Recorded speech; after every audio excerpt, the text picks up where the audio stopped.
Good evening and welcome to Stratford District Council Planning Committee on the 6th of November. My name's Councillor Neil Eden. I'll be your chairman this evening. A little bit of housekeeping before we begin. There are no fire alarms planned for this evening, so if one does go off, please follow everybody else, and the muster point behind for the fire drill would be behind the pub out on the road. Could I ask everybody please to switch either your phones off or onto silent so they don't disrupt the flow of the meeting. This is a meeting in public, not a public meeting, so only those permitted to who've registered to speak will be permitted to do so. You'll be called forward at the relevant time. This meeting is being recorded and streamed on our YouTube channel, and at that juncture I'll make some introductions from the top table. So to my far right is Olivia Quinn from Committee Services. Our solicitor this evening is Amy Shipley. Our planning manager is Emily Napier. And in no particular order, our planning officers this evening are Stuart McIver, Victoria Kempton and Joshua Cooper. Emily, I believe you have a statement you'd like to read. Thank you, Chair. My role tonight is to provide impartial advice to committee members and to assist members in their decision taking. Thank you. Okay then, so into the agenda proper. First of all, apologies for absence. Chair, we have apologies from Councillor Adam and Councillor Fleming, who Councillor Organ is substituting for. Thank you very much.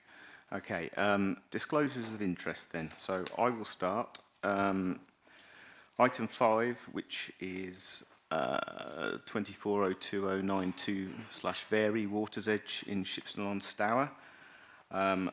Most members, I believe, have received an email this morning from the applicant. And councillors, go around it, Keithley, Harvey, Scorer, Organ and myself and Councillor Passingham all attended a site visit there this afternoon. Are there any other disclosures of interest? Councillor Passingham. Item 4, I'm the ward member for this application, and I'm going to step down during the discussion and speak from the public. Thank you very much. Okay, so next is to confirm and sign the minutes of the meeting held on the 25th of September. Have we all had a chance to read those, and are we agreed? Agreed. Okay, thank you. I'll sign those at the end of the meeting.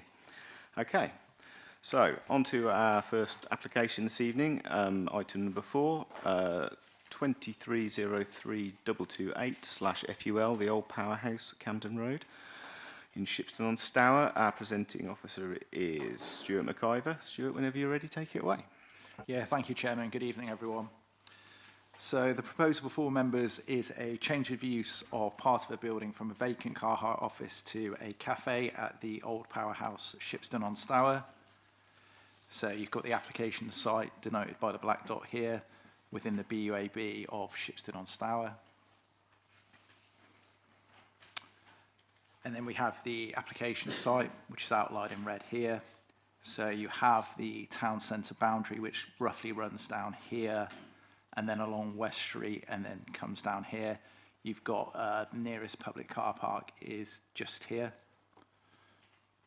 So then we go into the proposed elevations. So the only building works proposed are an insertion of a new flue to the roof. And then we've got the proposed floor plans.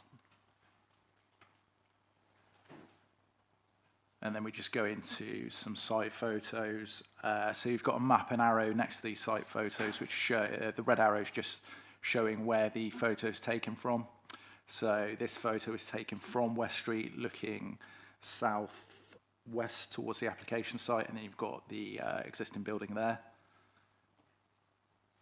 And then we've got another site photo, again taken from West Street, but now looking south. Again, you've got the application site there and the building there. Another site photo from a different direction, but again from West Street. So this is then looking, so this would be looking east. Again, application site building there on the right-hand side. And then we've got another site photo, again, just a little bit closer, looking down Green Lane. So in summary, it's considered that the proposed change of use of part of the building from the vacant car hire office to a cafe complies with the requirements of the development plan and is sustainable development. It is therefore recommended that the application is granted. Please see the update sheet for updates. Thank you, Chairman. Thank you, Stuart. Okay, so we'll call forward our first speaker this evening. That's Councillor Paul Tesh from Shipston Town Council. If you'd like to make your way forward. Good evening. Good evening. Okay, so you will have 3 minutes to speak. When you want to speak, you press the button on the right in front of you and the microphone will go red. I will give you a 30-second warning when you're approaching the end of your 3 minutes, and whenever you're settled and ready, take it away. Good evening. The Town Council's objection falls into 4 groups: road safety, impact on the surrounding residential area, means of escape, and the proposed takeaway use. On-street parking in the vicinity of the application for the old powerhouse is already an issue, with cars on-street parking from the adjacent car wash obstructing the visibility display to the left for vehicles emerging from Green Lane and the forward visibility for westbound vehicles on West Street, Camden Road. It is noted that the County Council makes no mention of this in their response and that no road safety audit has been undertaken. It is respectfully requested that the Planning Committee require that a road safety audit is carried out before the application is determined. The applicant has carried out his own parking survey in the vicinity of the proposed development. It is noted that this has not been carried out in accordance with the Lambeth methodology. It is the Town Council's view that the applicant's survey overestimates the number of parking spaces available to prospective customers. No allowance has been made of the existing resident and shopper parking on Sheep Street. The narrowness of Green Lane that precludes parking if access for all vehicles, including emergency vehicles, is to be maintained. The existing resident parking in West Street, the lack of available spaces in the West Street car park, or the presence of private drives on Camden Road, Hanson Avenue and Queen's Avenue. With the exception of the West Street Vets and the adjacent car wash, the proposed site is surrounded by residential property. The Town Council is very concerned about the impact of noise, smells, litter and possible antisocial behaviour from the proposed development on the surrounding residents, especially as the proposed opening hours are until 9 p.m. every day. It is noted that there is no provision for refuse bins for the cafe. Where will the bins be stored, as they will have to be kept on private land and not on the footway in front of the premises? The Town Council are concerned that there is only one point of access egress and one set of stairs. Have the Fire Brigade and Building Control been consulted on this application? If not, it is requested that the decision is deferred until these 2 organisations have been consulted. It is also noted that the entrance door opens inwards, not outwards, as it is the only emergency exit point. Finally, it is noted that the planning officer states that hot food takeaway would require a separate planning application. However, he goes on to say that an element of takeaway may be operated, but would have to be to scale so as to be ancillary to the main cafe. How will this be policed? Shouldn't takeaway food be banned until a separate planning application is approved? Thank you very much, Councillor. Does anyone have any questions? Looking around the table? No? Then thank you very much for your contribution. So we move on to our next speakers, Roland Burberry and Matthew Coinsby. Good evening, gentlemen. So you'll have 3 minutes between you. Are you going to split your time, or just one of you speak? Or so do you want a 1 minute 30, or are you just going to roll in? I'm going to roll probably for about a minute and then. Okay, that's fine. I'll give you a 30-second warning anyway at the end of your 3 minutes. Okay, so whenever you're settled and ready, it's the button on the right. The microphone will go red, and when you're ready, take it away. Great, thanks very much, and good evening, everyone. So I'm going to keep this quite short before handing on to Roland, because I wanted to focus on one thing, and actually I agree with what the councillor just said that this absolutely needs to be deferred, this decision, but I want to focus on one thing, which is safety and danger and the risk that this would pose in terms of a hazard to not only the people in Green Lane, actually, but just the junction in general. Because I read the report back and think it's totally inadequate in terms of its response to this. All of us, and I want to speak on behalf of those who live in Green Lane, who know very well that that junction is already hazardous. So any extra traffic, in fact, even one extra car parked around there, could pose a real threat and danger to those people living around there. And I really, really want to stress that. I think it's, all of us know and are quite concerned, actually, as to what a danger that would pose. So I want to pass across to Roland now. Thanks. Okay, thanks very much. I'm Roland Burberry, and you've seen the pictures. I live in the nearest property, right at the back of the car wash, and would be immediately affected by any noise and emissions and whatever is going on in the site, and probably by any rubbish that might be thrown out and the parking side of life right on top of that building and in very close proximity.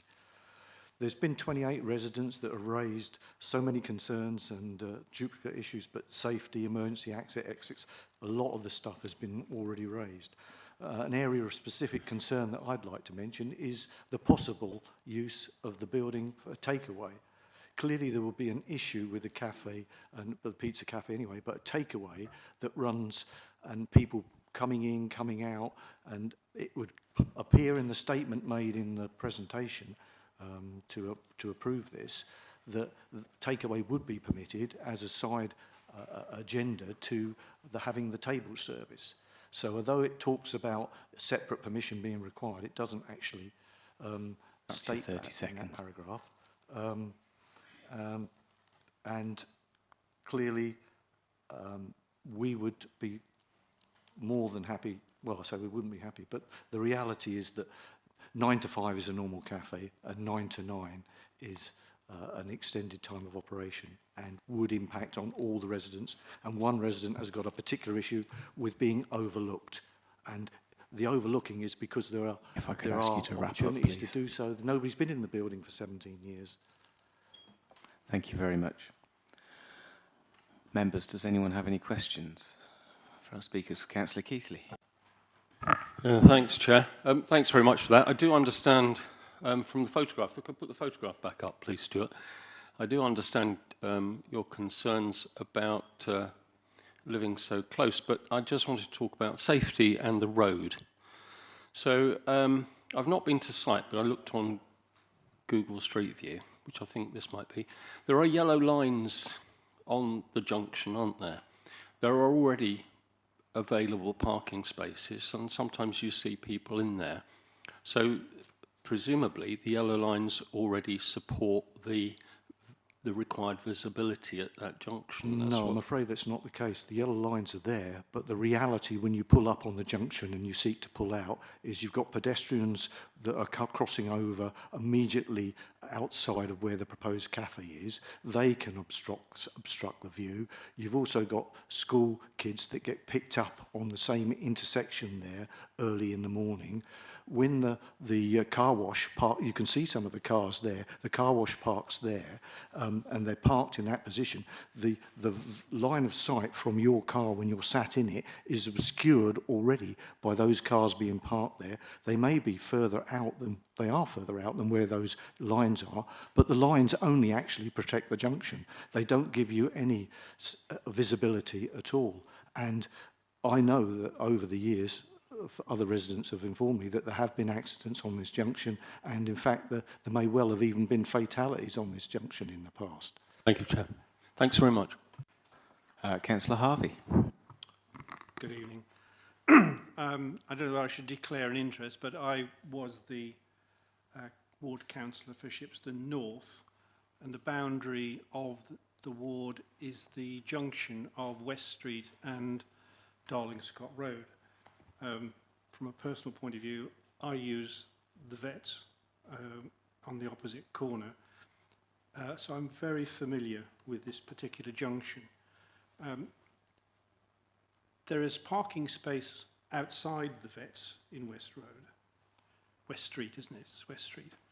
Am I right in thinking that it's your experience that there is frequently traffic stacked up across that junction of Darlingscott Road and Camden Road West Street, because effectively West Street becomes a one-way, a one carriageway because traffic coming up from the High Street. Is that your experience? And if so, how frequently do you think that occurs? Yes, I would recognise that on a pretty frequent basis, you know, especially at times when there are people travelling to take their children to school, or the time of the day when there is more traffic, which is the normal sort of rush hour in the morning or at night. Inevitably, there are cars parked there outside of the vets, because the vet's in constant use and there are people always going in and out of there. That means that the car coming down has to wait there, and then usually 50 to 100 yards down the road, there are cars waiting to come up, and they can't come up until that, and so they're constantly switching around there, which again is interfering with any ability to see. The other problem with this junction is it's offset. So traffic turning into Green Lane has to either observe what's happening with the traffic that's going up the Darlingscott Road, or vice versa, and that makes it very tricky. So you're trying to watch that, you're trying to watch up the road to see what's coming down, and traffic comes down that road, not at 30 miles an hour. It may be a 30-mile-an-hour limit, but believe you me, people don't comply with 30-mile-an-hour limits, and you get agricultural vehicles as well that are coming up and down this road regularly and swinging round through on that junction and the other one. So it really is an accident waiting to happen. It really is. Thank you. Councillor Parry, please. Thank you and good evening. You highlighted just then about your concern with the traffic, with the school traffic, with the drop-offs, or because the school is not far away. My understanding is the cafe's hours are from 9 a.m. Are not all the school children have either got a bus or have walked or are at school by 9 a.m? There would be a situation like exactly if they're already at school, but the bus being there for pick up or drop off, that's not primarily the problem. The bus does appear there, it does pick up a group of young school children. I'm not sure which school they go to. I'm not sure whether they go to the school in Shipston or whether they're going to a junior school in the next village, and that does happen early in the morning. But that's primarily not the issue. It's the traffic coming down, and it's pedestrians. When you've got pedestrians coming down past that cafe there and coming up from the town, they obscure your immediate visibility, and you've got to put the nose of your car. Thank you. I think you've right answered out, the question. Right That's great. Thank you. So you wanted to raise something, but it needs to be a clarification or something like that. It can be very quick. What we're talking about as well is that people behave in a compliant fashion with the double yellow lines. No, I'm afraid that's not confirming a point that's been questioned. Well, it's to do with the safety, which is, as far as I'm concerned, the key. Yeah, I understand, but that was within your 3 minutes. That's how it works, I'm afraid. But thank you. Any more questions for our speakers? Councillor Pajam. Yeah, thank you. I just wanted to ask, you mentioned, you said you've spoken to some people and there have been some accidents before, and it's an accident waiting to happen in your opinion. Do you have any data or any figures or anything to sort of substantiate that? No, I've lived in Shipston on Stour since October 2017, so a relatively short length of time. In that length of time, we've had several close misses and several incidents, and we've witnessed a number of times when people have had to take serious avoiding action to not have an accident. But the reason I've been informed of other issues is there are members, residents at the back of this meeting tonight, because they're so concerned about these issues, and they've taken the time to come along and to let you see that they're here because of these concerns. And nobody wants to lose somebody. I think you've answered the question again. That's great. Thank you very much. Yes. Thanks. You mentioned school drop-offs. In my experience, it's not generally the drop-off that's the problem, because that's fairly quick. It's the pick-up, where the parents sit for a long time waiting for their kids. Is that more of a problem than the drop-off in this case? The bus that immediately pulls up just outside of the house that is lower down is a pickup bus in the morning. That's when I see it at sort of 8:30 in the morning, that sort of time that it appears, and it picks up little children. And we haven't got little children, so I don't know whose they are. But And just how long does it sit there normally? it usually sits there for a few minutes. Sometimes it's longer because they know that there's a child that's not actually arrived yet. Okay, thank you. Does anyone else have any more questions? No? Gentlemen, thank you very much for your contribution. Okay, our next speaker is Admir Getchi and Mr. Les Greenwood. If you'd like to step forward. Good evening. Okay, hi. Are you splitting your time, or are you just... Is that the right button? Yes, sorry. Yeah. I'm Les Greenwood. I'll be speaking. Mr. Gessie is here to answer questions. Perfect. If you want. He's the applicant and I'm the agent. Perfect, thank you. And apologies for pronouncing your name wrong. Okay, so whenever you're settled and ready, you've got 6 minutes. I'll give you a 30-second warning. Okay. We do hear the local concerns about this, and Mr. Gessie, I can assure you, has no intention of inconveniencing people or causing disturbance or danger. He's been running the car wash adjacent to this site for the last 15 years or so, and trying to get along well with the local community and providing a local service. And he's got a vacant office building that used to be part of the car hire business that was there, if people remember it. It was not used by the car wash, and he wants to make some use out of it, which I think is only right and proper. This would be a small neighbourhood cafe stroke deli. The intention is mainly to serve cold food, but also to cook pizzas in an electric pizza oven. Not intending to do fried food or anything like that. And it's not proposed as a takeaway, but obviously people who come in and buy sandwiches and things like that could take them away. As the officer said, and the report says, it would have to be a relatively small ancillary part of the business. The main business would be for people to come in and eat. It would be a daytime business aimed at local clientele with no late evening openings. The hours are down as 9 to 9. Mr. Gessie at the moment is just trying to give himself some leeway. His intention is maybe or maybe not to open into the evenings. He might close by 5 or 6. But that's the proposal in front of you. This would have been permitted development as a change of use from an office to a cafe if it had been a normal office rather than part of the car hire business. So it's only a technicality that we're in front of you tonight in that regard. But still, we need to submit the application. We've dealt with all the issues as they've come up. We've submitted detailed noise and odour reports, which Council's environmental health officers are now satisfied with. Mr. Gessie would have to put in an expensive ventilation system and a new flue in order to deal with those issues. The officers explained how the proposal accords with your policies. The objectors are concerned that it should be in the town centre, but cafes and delis aren't confined to town centres by policy. We all know there are lots of cafes outside of town centres, and we're all the better off for that, having those in our lives. The site's easily and safely accessible by foot from the town centre and neighbouring areas, with footways along the roads. As with many other cafes and delis, there's no space for on-site parking.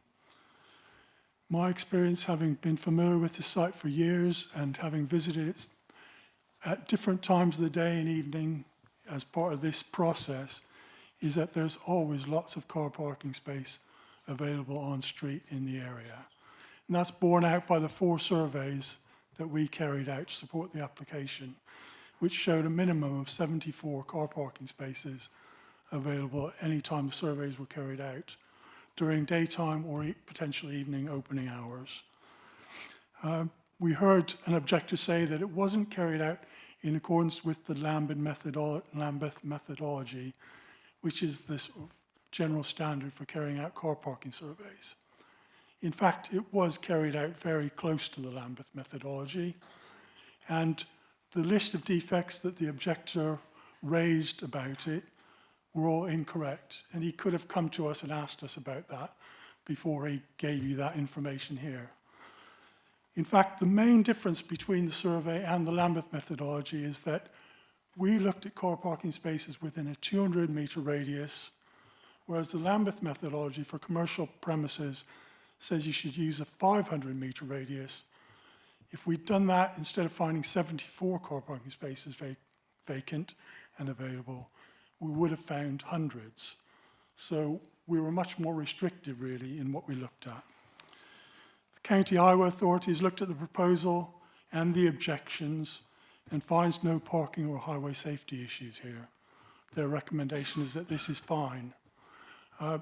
If there are issues with parking on the street obscuring visibility from the junction, those should really be taken up with the County Highway Authority, and they should extend the double yellow lines further away from the junction and along Green Lane, West Street, wherever that's necessary.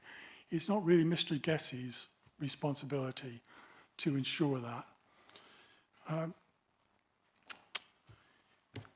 Other technical problems have been raised, but the officers have looked at those and decided there's no objection there. For example, there is legal parking next to the premises for 30 seconds. Deliveries. Sorry? 30 seconds left. There is legal parking next to the property for deliveries. Fire safety regulations can be complied with, though that will need some work after the application to deal with a proper fire engineer to get that done. You can store refuse within the premises. All the regulations, including environmental health regulations, will still apply.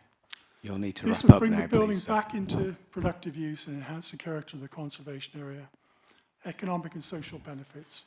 We ask that you grant the application. Thank you very much. Does anyone have any questions for our speakers? Councillor Padgham. Hi there, thank you for coming. Just wanted to go back to your comment about fire safety, because I think you did comment on that, did you? In the report, it does say that there's only sort of one exit and there's only one stairway. What evidence was there to say that it was safe? Obviously, we don't want there to be a fire, but in worst case scenario, if there was a fire, how would the sort of patrons or customers get out safely if it was on that stairway? That is a matter that would have to be dealt with under the building regulations if permission is granted. We haven't proposed a detailed fire escape strategy at this stage. You wouldn't expect it with the planning application. Mr. Gessie owns the neighbouring property next door, so it's possible that we could get access through that, through a protected stairway. There are other means. I have spoken to a building regulations expert about this, and it's something that would need exploration, but it can be dealt with. Councillor Parry. Thank you and good evening. Just got 2 queries really. Can you advise what sort of job creation the cafe would produce? And the second question, which related to the bin storage, which was raised by the parish council. If you could just advise exactly where the bins for refuse would be collected and what would the process for leaving them outside for collection. Do you want to deal with the employment one? I'm not sure.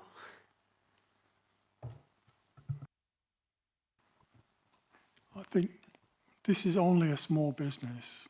Mr. Gessie is intending to mainly run it himself to start out with and to build it up and see how it goes with employment. In terms of refuse storage, there is a store identified on the plans at the front of the building, which could be used for refuse storage. And then please. Thank you. The questions of road safety and parking adequacy have been raised by objectors. Have you got any data in a market survey sense of where the customers of this cafe would come from? You mentioned the word neighbourhood, a neighbourhood cafe stroke deli. I'm interested if you've got any data on the number of potential customers within a certain radius who you would anticipate arrive by foot or would arrive by car.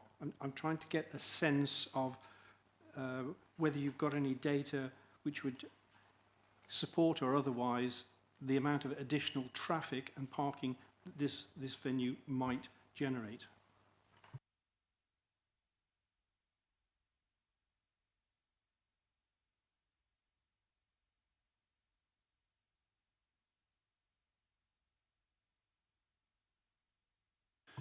I think the short answer to that is we don't have any data on that. It's Mr. Gessie's experience in the area and feeling that this is something that Shipston could benefit from. And that's as far as it goes. Okay, thank you. Councillor Hencher-Seraphin. Right, thank you, Chair. Do you know how close the nearest cafe is to this new one you're proposing? There's lots of cafes in the town centre. Yeah, how far 300 metres away, something like that. Mm-hmm. So the main aim is for local people to use this cafe in that area. Is that the main aim of it? Mr. Gessie just said to me that he has customers to the car wash, and a lot of them have asked him about a cafe. I go to cafes in town, so you know. There's no science behind this, I don't think. Mr. Gessie's looking for a good use for the building. Okay. He's interested in running a cafe there. He thinks there's local. Okay. From the I think we've feedback got he's got, it. he thinks there's local demand. Okay. Thank you. Thank you. Any more questions from members? You do. Sorry, Councillor Keithley. Thank you, Mr. Greenwood. Thanks very much for that, Mr. Gessie. You mentioned that Mr. Gessie owns the car wash next door, and you said it's next door. I'm just interested to know if there's any interrelationship between the two sites and what that might be. Is there parking, for example, on one that serves the other? I mean, it hasn't been made clear. So the car wash site, I don't know if you've got a better picture of it you could put up, Mr. McIver. No. Looks like you more or less missed it out. Oh, there we go. Okay. So the car wash site is on your right, on the photo. It's got a small parking area which is used for the car wash. And wouldn't. Sorry, I'm sorry. Yeah. It's used for valeting only, you know. So it's a drive-through car wash, which people don't stay there; they just drive through. And then few people is full valets, and you know, so there's plenty of space. I've never had any problems, never had any accidents. Been there for 15 years. Okay, thank you. So that's great. Just trying to make something good for everybody. Okay. Nothing too hard. Does anyone else have any more questions for our speakers? No? Gentlemen, thank you very much for your contribution this evening. Okay, our final speaker on this application is Councillor Passingham. Hello, Councillor Passingham. You know the drill. You'll have 5 minutes, and I'll give you a 30-second warning when it's your time. Thank you. I wonder if Stuart could flick through the photos I sent in, and in particular the one that looks at the electricity substation there. Yeah. The wall at the back of that is the proposed cafe, and as you can see, it's all very close to the cafe, the proposed cafe. But I think that's probably enough. I think the other photos showing the bad crossing we've already shown. But if you could leave one of the photos about the crossing, showing the staggered crossing, that would be good. Thanks.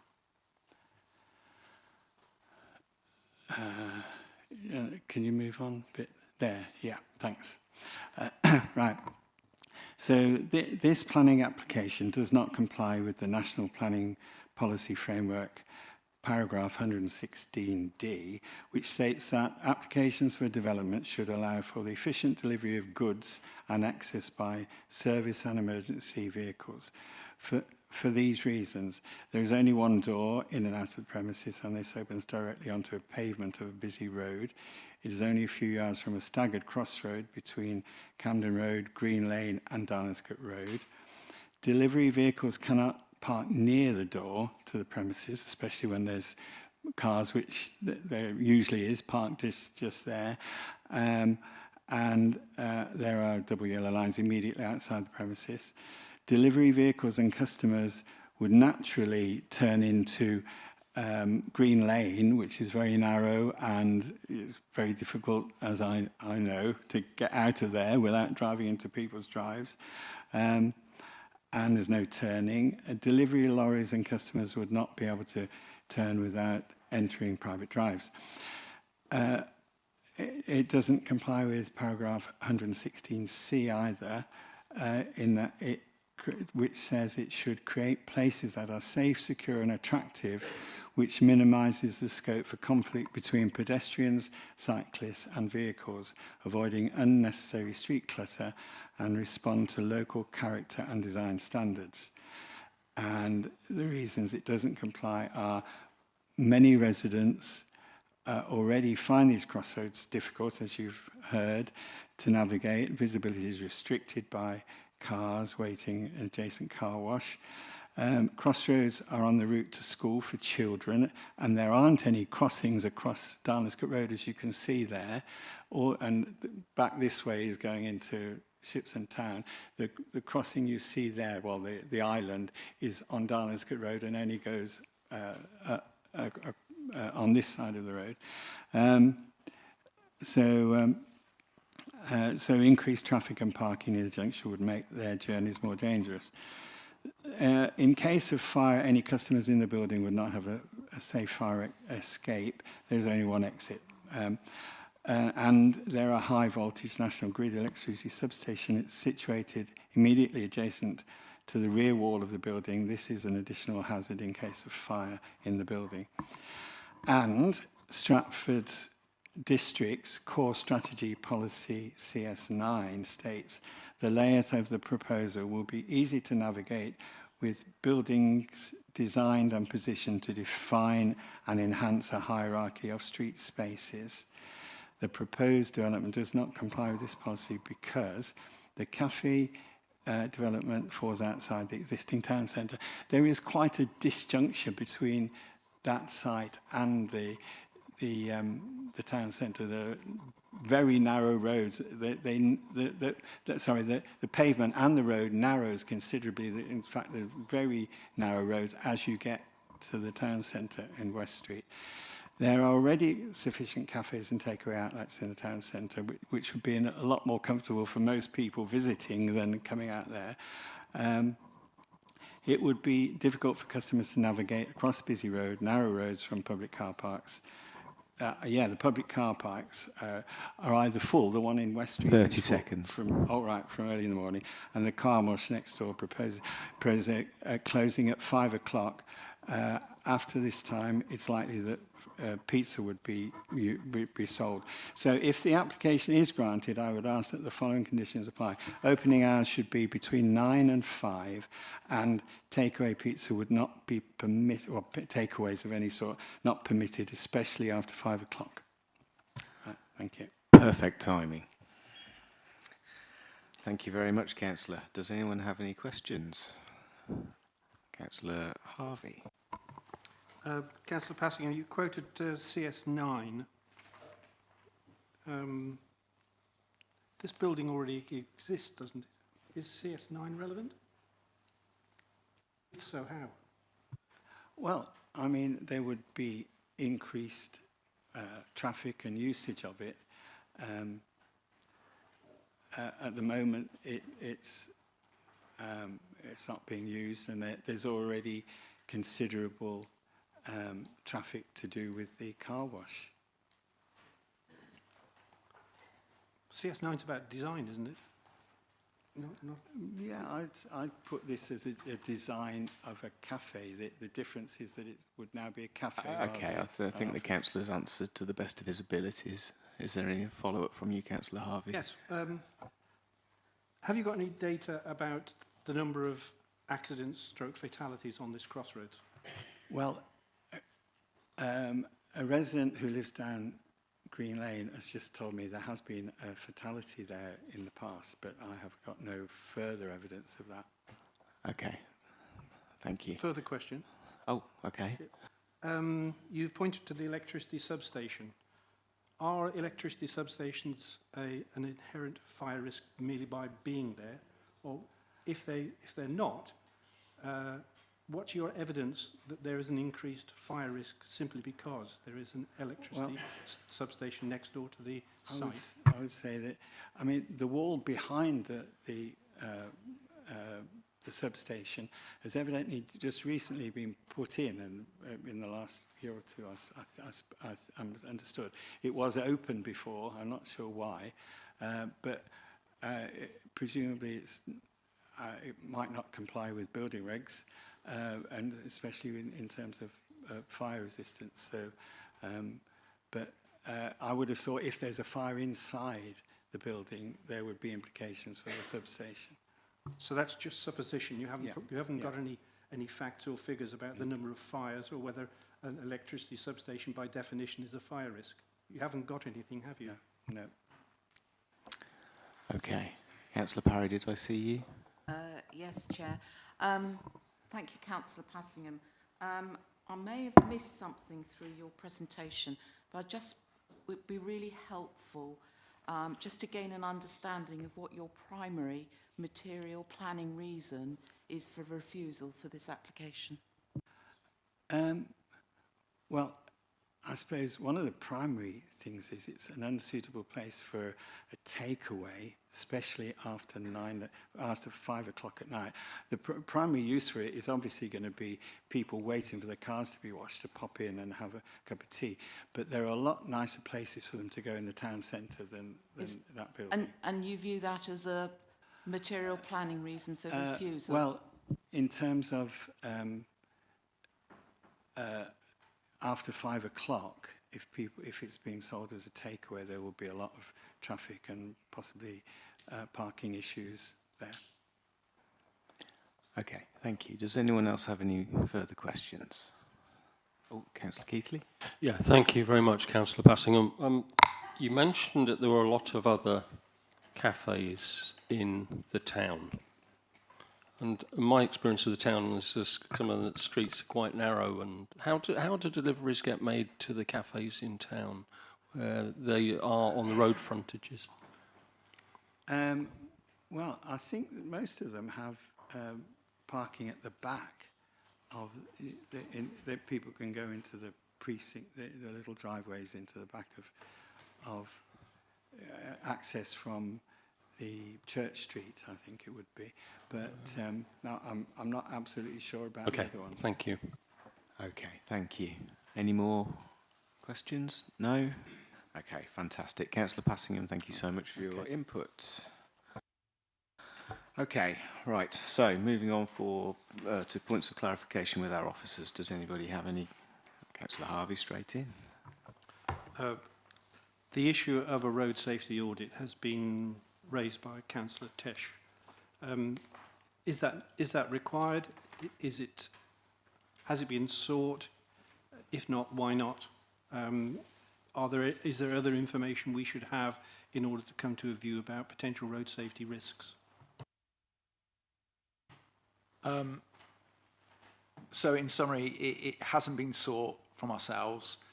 County Council Highways do obviously carry out road safety audits. They've assessed the application. They haven't raised any concern from a highway or pedestrian safety standpoint. I can assume that they didn't consider that a road safety audit was necessary.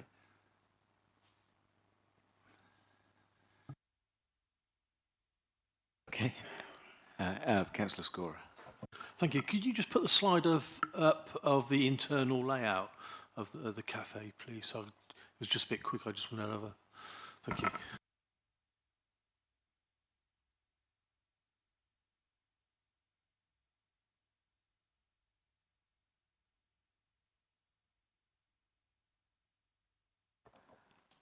Do you have a follow-up? Just hold on a second. No? Okay. Just wanted a bit. Okay. It just shows the storage, etc. Thank you. Yeah. Councillor Harvey. Yeah, it's a question I should have asked. It should have been asked of the applicant, really. Perhaps Stuart does know the answer. What's the capacity of this cafe in terms of people, customers, at any one time? We haven't got that information as far as I'm aware of.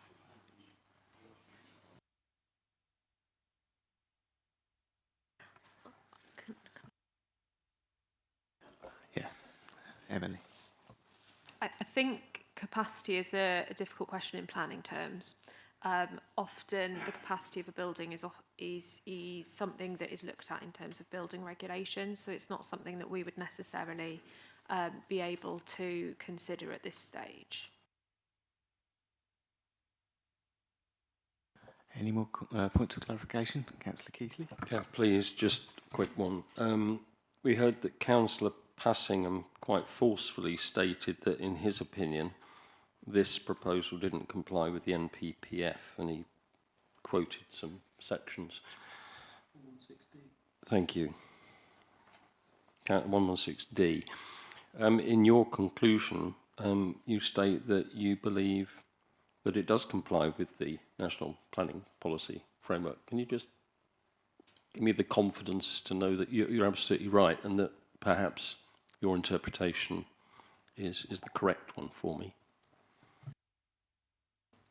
Yeah, I think hopefully the committee report lays out why we consider that it's acceptable and meets the relevant policies. I fully understand the concerns with regard to sort of concerns raised in terms of sort of pedestrian highway safety, fire evacuation, etc. Again, I'll reiterate in terms of the sort of highway and pedestrian safety, County Council Highways have been consulted and obviously have raised no objection from that standpoint. In terms of the kind of fire evacuation, again, I think the agent sort of touched upon it briefly, where it's a separate regulatory matter that would be covered by building regs. So, for example, the works that would be required to carry out this permission, if it were granted, in terms of the insertion of the facilities and utilities, would need to be covered by building regulations, and the kind of fire safety aspect of that would be covered by that aspect. So, yeah, we consider that it's acceptable with regard to all the relevant policies. Thank you. Any more questions? Points of clarification? No? I've got one. It's quite broad. Obviously, we've heard a lot of talk about the cafe being used as a takeaway. I wondered if you could, in layman's terms for the members of the public and the members, sort of explain perhaps a little bit how that ties into condition number 11, where it's restricted to cafe use. Please. Yeah, so a cafe use, it's very much a matter of fact and degree. A cafe use, you would allow an element of takeaway, and that would fall under the cafe use, which is use class E. A specific hot food takeaway is a separate use class. It's a sui generis use class. Hence, so if it became apparent that there was a significant amount of food being taken away from this premises, that would then become a separate use, which would therefore require permission. I think it's worth noting that we could, if members did have concern with the takeaway use, we could potentially put a condition on to restrict a takeaway use from the cafe. I mean, we don't consider it necessary. We didn't consider it necessary a part of the initial assessment, but if that's something that members have a concern with, it is something that we could potentially have a condition for. Emily? I think just drawing on what Stuart has said in terms of my reading of condition 11, when we say restricted to cafe use, it's worth also pointing out that we've specified no other use falling within Class E. And for those members of the committee that perhaps aren't fully aware of how use classes have changed, the government brought in quite significant changes to the use classes order, which is kind of what specifies within certain buildings you can use it for this and this. And within that legislation, it enables specific uses within certain classes. As a result of those changes, there is a greater flexibility within use class E. So there are more uses that could occur as a result of that. That's why we've ultimately put that condition on. So we've assessed it as a cafe, and that is what we consider we would be securing as part of that recommendation. Thank you. Given all that information, has anyone else got any further questions? No? Okay, then we'll move into the debate. Councillor Parry, I can see you itching. Thank you, Chair. I think, first of all, I'd like to thank the officer for a very comprehensive report. And I think we've had a lot of information come forward from the speakers this evening. I think what strikes me more than anything else, that this is part of an empty building, and we should be trying to encourage economic development within certainly walking distance of the town. We do have a coffee culture that has emerged throughout various towns and villages. At the end of the day, if Mr. Gessie feels there is a real good demand for a cafe here, I think we should be, I'd like to propose that we go with the officer's recommendation. It also is in line with CS22 in terms of economic development, and if it is as successful as he hopes it's going to be, then that brings added employment into the town. It's in a sustainable location because it is near bus routes, and I think we should be, particularly because it's been a vacant building, I think it would improve the street scene, and I think it's good to see development on the edge of the town centre as much as in the town, and I'm perfectly happy with the parking surveys that have been done, and most of the people who would be using the cafes in Shipston would be parking not immediately outside those premises anyway, they'd be walking, and there are a number of chimney pots within easy walking distance away, so to be able to have something on the doorstep to go and have a coffee and get out and about. So I would thoroughly recommend the officer's recommendation to grant. And I'm happy with the condition keeping it with Class E because I think that is extensive enough. The position, particularly when you look at what is on offer, it's not positioned as a takeaway business. I think if there was evidence that it was becoming a takeaway business, then we would look for the submission of an additional class of planning application to come through. Thank you, Chair. Thank you, Councillor Parry.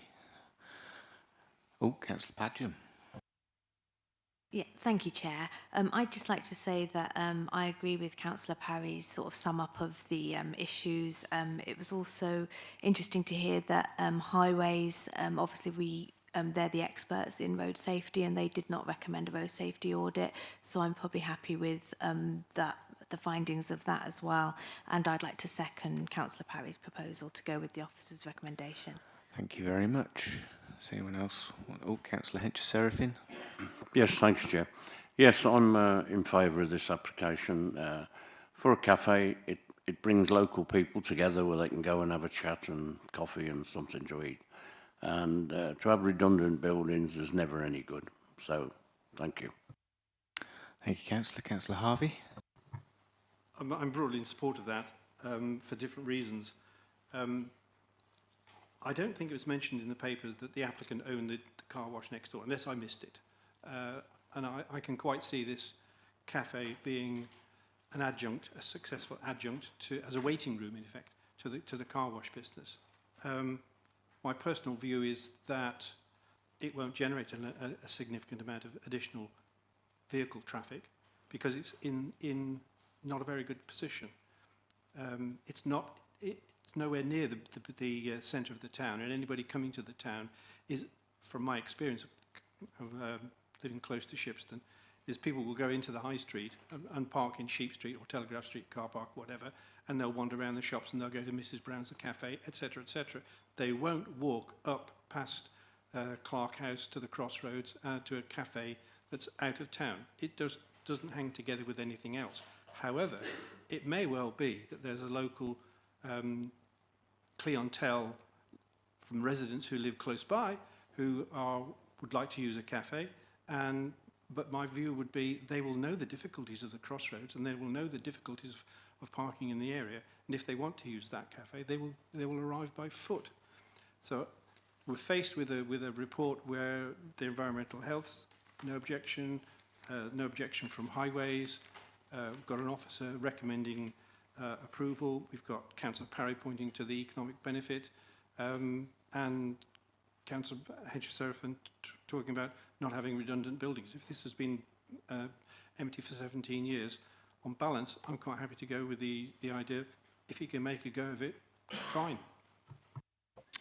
Okay, would anyone else like to comment? No? Oh, Councillor.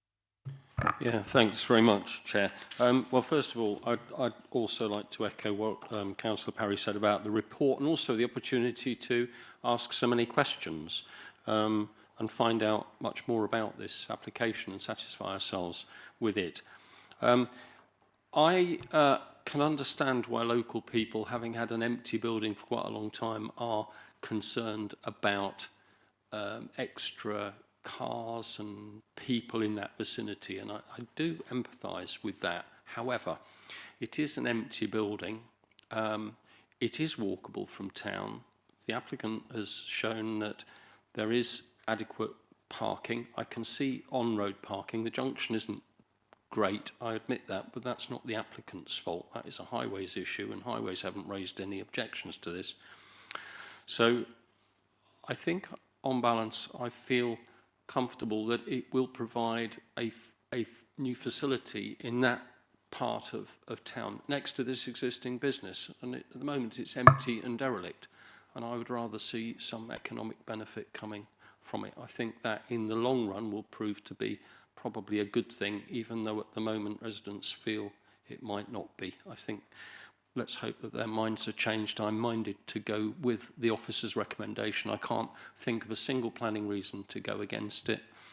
And if Councillor Parry proposed it, I'm happy to second. Councillor Padgham has already seconded it. Oh, I missed that. Thank you. But thank you. Okay, any more comments from members? Okay, so we have a proposer, Councillor Parry, and a seconder, Councillor Padgham. Can I see all of those in favour of granting? Oh, they're already up. That's unanimous, Chair. Okay, thank you very much. So committee resolves to grant planning application 23032228/FUL.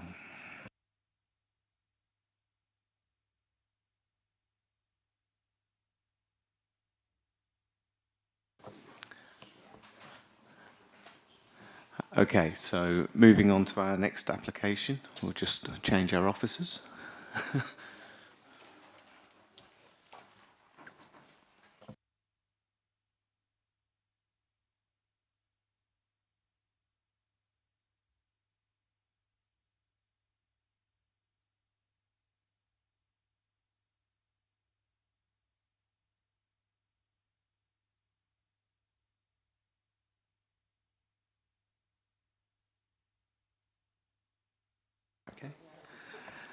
Okay then, so on to our next on to our next application for the evening, 2402092/Fairy, Water's Edge, Honington, Shipston-on-Stour. Okay, our presenting officer is Victoria Kempton. Victoria, whenever you're ready, please take it away. Thank you, Councillor Chairman, and good evening. So the site is identified by the black dot on the map, which highlights that the site is within the village of Honington. The proposal is seeking to vary 4 conditions on the approval for a replacement dwelling. The changes relate to the plans, materials, large-scale details and landscaping conditions. The site is outlined in red on the plan before us. In terms of constraints, the site lies within the Honington Conservation Area. Additionally, there are 2 Grade 2 listed buildings called Home Farm and the Stone Barn opposite the site to the south, as coloured in red. I've also highlighted in green on the plan the position of a Grade 2 star listed park and garden at Honington Hall. This surrounds the site to the rear and eastern side elevations. The first photo shows the existing bungalow or building from the highway, which is currently a low-lying dormer bungalow. The arrow in the second photo shows the position of the site in relation to the street scene. The Grade 2 listed home farm in brick lies opposite to the site, whilst the stone barn lies beyond this. In the background, you can also appreciate the openness of the listed park and garden, which wraps around the side and rear of the property. The street scene is dominated by a large number of significant buildings in terms of history and architecture, and these are some examples. Officers consider that many of these are not only heritage assets in their own right, but they combine to create one of the best conservation areas in the district. The lighter stone on these buildings, which is white or grey in appearance, is a predominant stone in the village and is identified to be lias. As identified within the report, photo number 4 shows Cobblestone Cottage and the old house, and photo number 5 shows Old Mullions. Whilst these buildings are unusual in having ironstone as the main stone on the front elevations, lias forms a significant amount of the visible frontages of all 3 homes. The proposed elevations forming part of the current application are those in colour, whilst the corresponding elevations which have been approved are in black and white below. Clear changes to the elevations include the removal of 1 chimney, changes to the design and proportion of the retained chimney, the addition of an enclosed porch, addition of timber boarding, along with changes to the windows on the rear. Turning to the side elevations, render is now proposed on the primary end gable rather than stone, whilst timber boarding has been proposed over a greater extent on the subservient end gable. The application also seeks to confirm the proposed stone, which would be a mixture of Cotswold limestone and Hornton stone. This slide shows a comparison between the proposed sample panel, which is yellow-cream in appearance, against the lias stone, which is present within the village. You can see that the local lias has a varying pale grey cream colour with different degrees of patching with a more golden, Hornton and sometimes Cotswold limestone.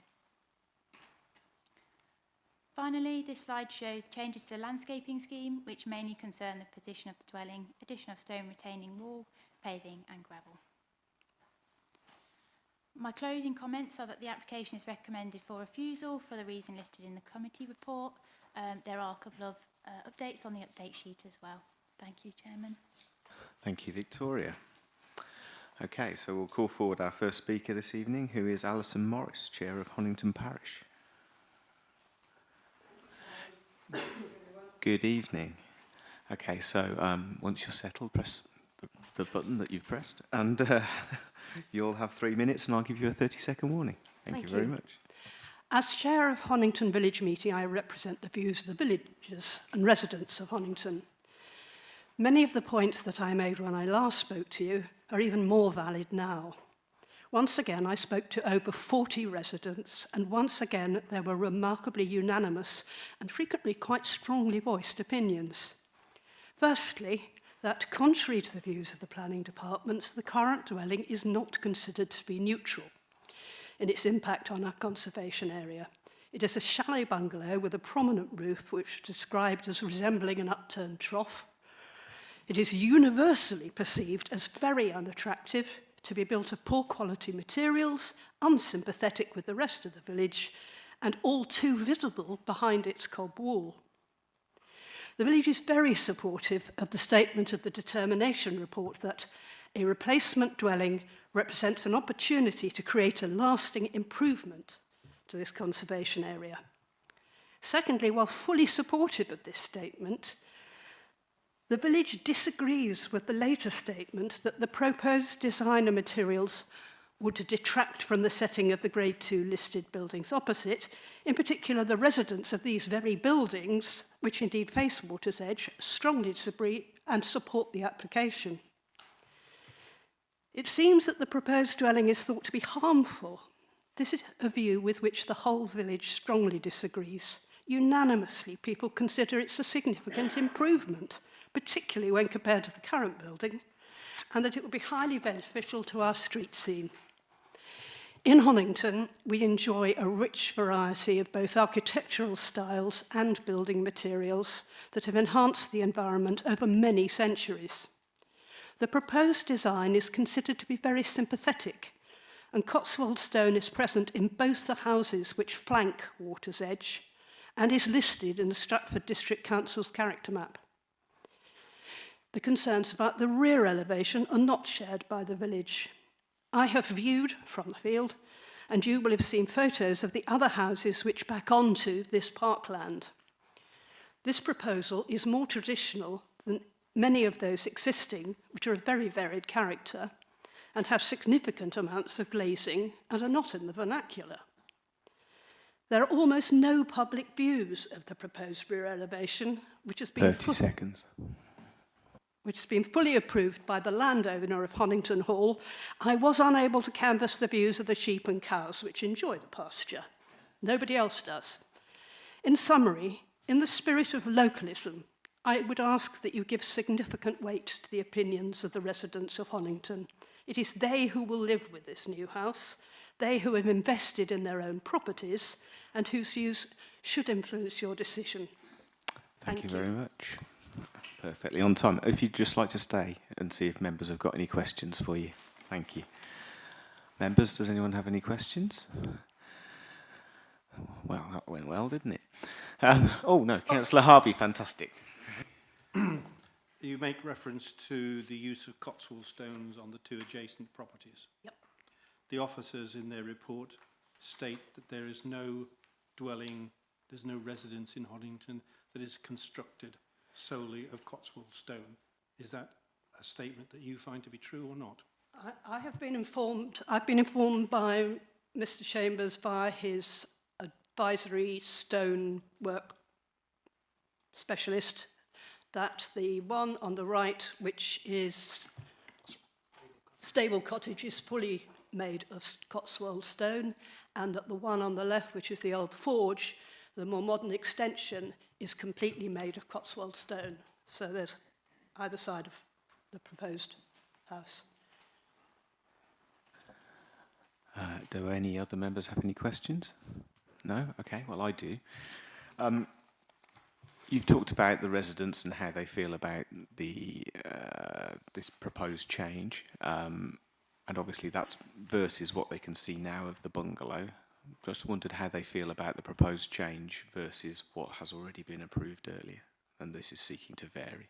They've been very supportive. I say twice now I've been round, canvassed, interviewed, asked neutral questions, I promise. I'm only the voice, it's not my opinions, and everybody is very happy with it. Of course, individuals go, oh, maybe that window could be a little bit whatever, or could that chimney be this, obviously. But just overwhelmingly, they like the look of all of the proposals. There is a nice, solid, handsome house that's significant in a significant part of the village, and we want it. Okay, thank you very much. That's perfect. Do any other members have any questions? It doesn't look like it, anyway. Okay, so we'll move on to our next speaker, please. Mr. Nick Chambers, the applicant. Hello, Mr. Chambers. Before I start, I did send through some photographs through to Victoria. I might skip the first two photographs because people have seen the site and start there. Okay, so whenever you're settled, your mic's already on, so just take it away. Thank you. Good evening. I'm happy to answer questions afterwards, so my talk will be concise. The latest determination report now agrees with me that the geology in vernacular building stone in Honington is rugby limestone, which is a type of blue lias. This is a completely different geology in building stone from white lias, which is not found within Honington. This is based upon scientific fact and evidence, not opinion. Instead, over the last 200 years, brick and other stones have been used, notably Cotswold stone, which features prominently at Old Forge and entirely at Stable Cottage, the two properties beside me. Cotswold stone is also permitted under my approved alterations, as confirmed by the Stratford Duty Planner. Crucially, as evidenced by the stone panel, it fits in. The design concerns raised in the report are entirely subjective, with no objective analysis or evidence. For example, the proposed chimney matches that of Old Forge and the Malthouse opposite. Assuming materials are acceptable to the committee, there is then unanimous appraisal that the vital front and east elevations present a considerable enhancement over the existing dwelling, which constitutes a public benefit accepted previously by Stratford Planning. Other issues focus primarily on the rear elevation, which has almost no public visibility, as the adjacent parklands are part of the private Honington Hall estate and have been used for grazing for at least 300 years. The heritage study concludes that this section of parklands has no meaningful historical interest and was listed or registered to protect the view over it from the centre of the village, right beside water's edge. Conversely, there's no meaningful contribution to setting made by the views from the parklands into the rear of water's edge. A comparison is shown of the proposed design alongside the alterations approved previously. The assessment of harm is entirely subjective. All 40 residents surveyed rejected the notion that this proposed design is harmful. So, as committee members, can I ask for your individual assessment whether those designs look worse than both the existing dwelling and the approved alterations? The circular window was proposed by my conservation architect as an enhancement and is consistent with similar circular windows across the road at Honington Lodge. 30 seconds. The garage and parking space at Water's Edge have been used for the last 60 years, but I've submitted to the case officer an additional 1 metre of parking space. SAP calculations have been submitted by a qualified assessor showing a 95% reduction in CO2 emissions from currently, from 12 tonnes per year down to 0.6 tonnes per year. These have been accepted previously by Stratford Planning as public benefits. If I could ask you to wrap up now. Therefore urge the committee to approve this application on balance in order to expedite the realisation of these important public benefits. Thank you very much. Members, do we have any questions for our speaker? Councillor Harvey. Factual question, not trying to trick you or trip you up in any sense. Do you know how many houses, how many residences there are within the conservation area?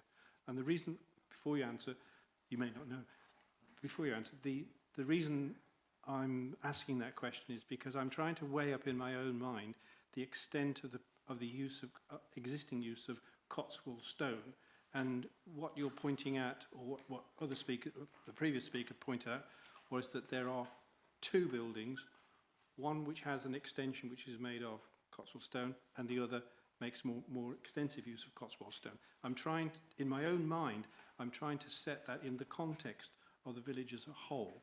So if you could tell me the number of residents within the conservation area, I can do the sums. The number of houses within the conservation area, I believe, is between 35 and 40. Most houses have between 1 and 2 residents. It's Okay, thank you. Any other questions? Councillor Keithy. Oh, thank you. Thank you, Mr. Chambers. Mine's a fairly simple question, really. Can you help me understand why you've chosen to go with Cotswold stone rather than Elias, which seems to be the predominant building material used in the bulk of the building in the village? So the village has not had many new houses in the last 250 years. And blue lias was the geology, the stone that was dug out of the ground and used to build the simple cottages there. Blue lias is not a good material. It fractures, it's prone to frost, it's friable, as you would have seen today by looking around. And so many of the houses have had replacements of patches of blue lias that have fallen out and been replaced by better stone. So transport evolved in the late 1700s that enabled brick particularly and other stones to be brought in. That's very evident in other villages. In Honington, because there hasn't been so many houses built in the last 150 years, there are not so many houses built out of brick or Cotswold stone. Now, blue lias is an awful material. It actually weathers, as you would have seen, to a sort of pale grey-green type colour. So to put in brand new blue lias would actually look completely out of place. Apart from that, it's no longer quarried anywhere in Warwickshire or in surrounding counties. So it would have to be brought in from a long way away. Thanks. Okay. Thank you. Any other members have any questions? No? Okay, Mr. Chambers, thank you very much for your time and contribution this evening. So calling forward our final speaker on this item, Councillor Littlewood. Good evening, Councillor. Good evening, Chair and Committee. You know the drill, 5 minutes. I'll give you a 30-second warning. Whenever you're ready, please take it away. Thank you. Planning consents for the replacement of this dwelling, the existing dwelling, is already in position.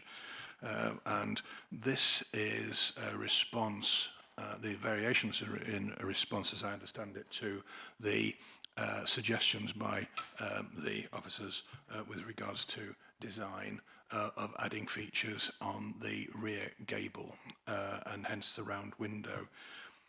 Essentially, the additional features include chimneys, and the objection to the low height of the chimney and the less than rectangular shape of the chimney can be changed, and it wouldn't by the applicant without any issues whatsoever. The other issue there, of course, the other feature is the driveway, and that has already been sent in as an agreement to extend the existing internal driveway to the right of the building as you look at it from the highway for a further metre or so to 5 metres or more to fit with existing regulations. The real crux of the matter now comes down to materials, and you've asked a lot of questions, but I think that there is a suggestion that white lias is present. Well, lias is definitely present in the building, but as you've heard, it's, historically it's blue lias. Light hornstone is an example. White lias is present in Warwickshire, but in a very, very thin seam that is not commercially available, which runs from Morton Morrell towards Rugby past Southam. It is not mined, so the supply of this material has to come from Somerset, and it's quite an expensive material in itself. It doesn't course. It has to, because of its brittleness, it has to be machined very, very carefully. If we look at the existence of materials in the settlement, buildings that have all brick are 1, 2, 3, 4, 5, 6, 7 houses. I've got them named here for if you want to ask questions later. There is indeed a one building which is all reconstituted stone. Moleshouse Rise is the building there. All Cotswold stone. There are actually 2 buildings within the village. One is the stable cottage, which has already been mentioned, but of course there is the church as well. That hasn't been mentioned so far. Render, Horton stone, timber, a mixture of blue lias, Cotswold and Horton stone is already, that can be seen in many buildings, and indeed just render and brick and render and timber. Mr. William Down of JWS Cotswold, a company expert in stone, confirms that there are no examples of the use of white lice in the village. White lice cannot be easily cut, as I've mentioned. Mr. Down also added that Stable Cottage, he confirmed that was built in 1993 from Cotswold stone from the Huntsman Quarry, which has been confirmed by Ron Good of Good Stone Supplies. I think at the end of the day, the fallback position for the applicant is that he does nothing, which would be a shame. There are examples of the other features, for example, the round window, and that is in the village itself, at a cottage further across the road, and also there in Treddington and in Shipston-on-Stour. These are features usually added to high-status properties, buildings historically, just to be different and quirky. Again, there's a difference of opinion on what is available and where. So, my suggestion to the committee and ask is that the materials objection is wrong. It's factually incorrect. 30 and seconds. should be ignored, and the applicant is willing to consider the other variations that have been put in, which came out of suggestions from the Conservation Officer at the previous application. Thank you. Thank you very much, Councillor. Does anybody, Councillor Harvey? You just made a statement that about something being wrong. Can you be specific? Well, there is a statement that in the officer's notes that Cotswold, there is no building of single building of completely of Cotswold stone. Yes. Does anybody else have any questions for our ward member? Oh, okay, not a problem. You mentioned, I can't remember whether it was you or your predecessor mentioned that blue lice is no longer available, no longer quarried in Rugby, and that the alternate source of supply is in Somerset. Is the purpose of the quarry in Somerset to produce a blue lias, which is then used as a building material? The quarry, blue lias, no. White lias is Somerset lias, white lias.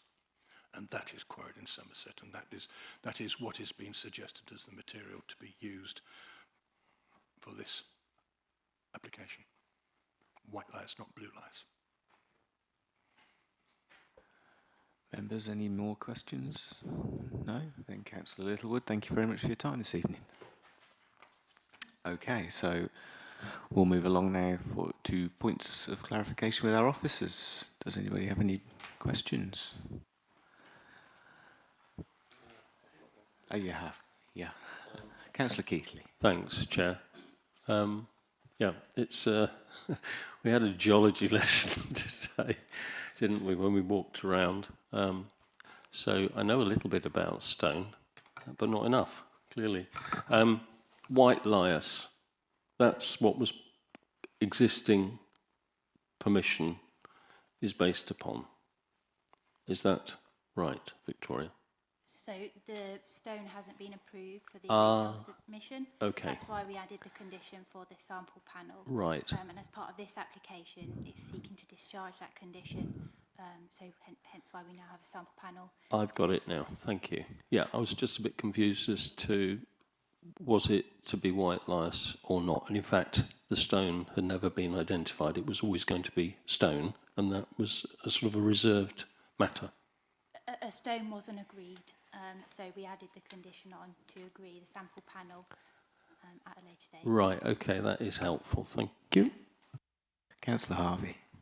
That raises the question, if the information we've been given about the availability of blue lias is that it isn't available because it's no longer quarried, if that's correct, and if the predominant stone in Honington is blue lias, are we seeking to impose a condition that the approved material should be blue lias, which isn't available?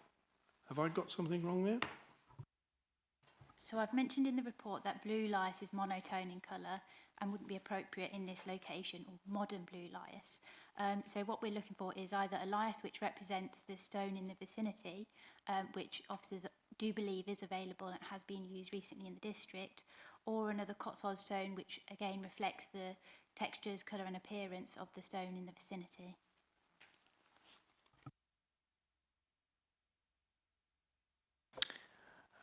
Okay. Any more questions? Oh, okay. There is the obvious question. The report says there isn't any example of a building in Honington made of Cotswold stone, and we've had more than one speaker say that's not true. So what is the truth? If that's factually incorrect, then I apologise. The stone has the main tower of the church is of ironstone, I believe, whereas the main church building is of ashlar Cotswold stone. In terms of Stable Cottage, that's a modern building we walked by earlier today. It's not as prominent, it's not as prestigious, and it's more modern, so it wouldn't be used as a precedent to use the material in this case if it is built of Cotswold stone. So that's the point that the officer makes in the report, that don't make the same make twice, and don't use the past mistake as a precedent for this particular case. Like, just on the matter of the materials that the church used, I think historically in a lot of villages within the district, but probably universally, churches were often seen as quite a high status building, and for that reason they may well have been constructed with a more distinctive material, and there may well have been other reasons as to why that the church was constructed. But as I say, that in its nature is a different type of building to the wider kind of vernacular of Honington, whereas if you look at sort of the more local sort of the residential dwellings within the area, that's where you've got that kind of established character in terms of the materials that are used. Councillor Keithley. Yeah, we're still on stone. What's the officer's view, if you could explain, in respect of the assertion by the applicant that the blue lias that's available is of poor quality for a new build? I refer to the durability of the report on page 35. It's got proven qualities to withstand harsh winters over centuries, given that some buildings within the village date back to the late 17th century.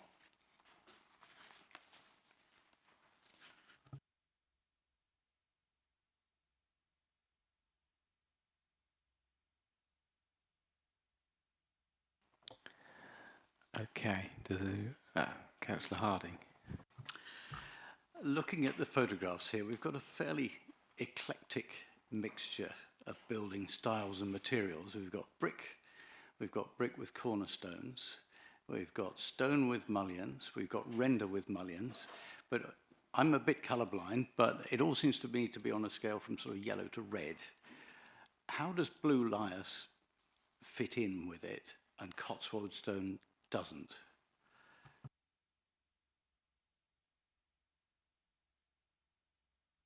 Sorry, just bear with me. I'm going to go back to the sample page. So the predominant stone in the vicinity is of the local stone, which is highlighted here. It's lias, it's rougher in colour, it's grey cream in colour. It's not as cream as what has been presented on the Cotswold stone. Does that answer your question? So it's not blue lias we're looking at, I thought we just clarified blue lias. Officers are looking for a stone which is similar to appearance and reflects the lias which is in the vicinity of the site. Whether it's blue lias or white lias, the stone should still mirror the stone that's in the vicinity. Councillor Scorer. Thank you. So just clear in my head, one is how much weight we're putting against in the conservation area with the Grade 2 listed red brick farm, home farm opposite the road, whether it the impact on with the lias or the Cotswold stone. In simple terms, that's how I'm reading it. Is that correct? Sorry, are you asking for how much weight? Yeah. So it comes down to us how much weight we should give with a home farm being opposite side Grade 2 listed building. What impact would that Grade 2 listed building, looking at that the stonework, whether it's lias or Cotswold stone, in basic terms? So that's for. Yeah. Just on page 38, you. I think I would be mindful that obviously the listed building is one element of it, but that we've also, as part of the officer's assessment, we are considering the conservation area, and in terms of some of the other amendments, the registered park and garden to the rear of the property.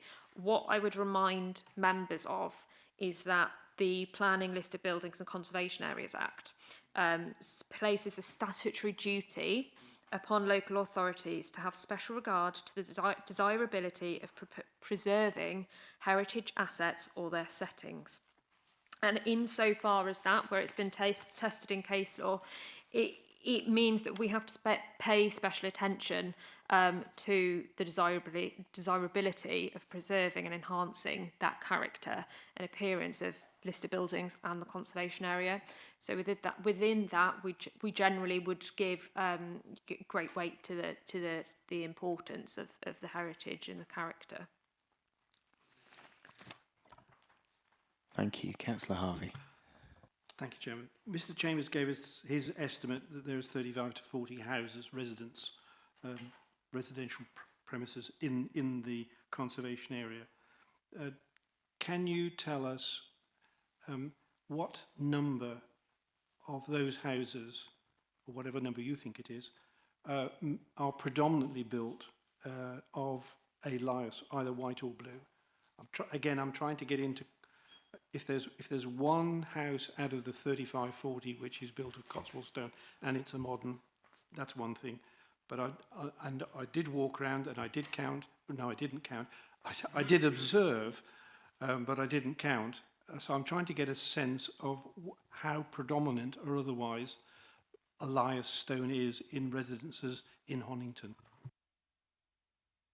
I haven't carried out a survey of every house within the village, but it is my understanding that most houses have lias stone forming part of an elevation.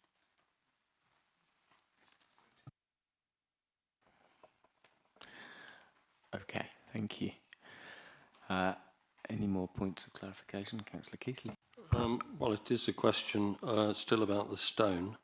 And what I read in your report, page 35, you say the weathering qualities of the stone is not seen as a justification to erode the significance of the conservation area. You mentioned that there's lots of houses being repaired with stone other than lias. Why do you think that's the case? Why have they used other stone and not lias to repair the buildings? So the applicant has provided an assessment and it has outlined that Cotswold limestone has a greater durability than lias, but officers are still minded that that doesn't justify the use of lias, especially where harm has been identified by the use of the material. Okay, any more points of clarification? Oh, Councillor Organ.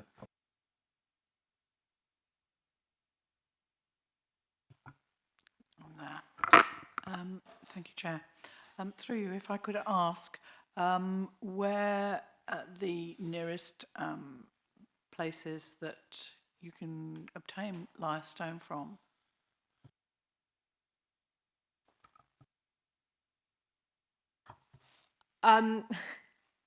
I don't think it would be for officers to be putting that evidence to us. What I would say is that the case officer has addressed the comments regarding proximity, and within the report, and I'm just trying to find the section to refer you to.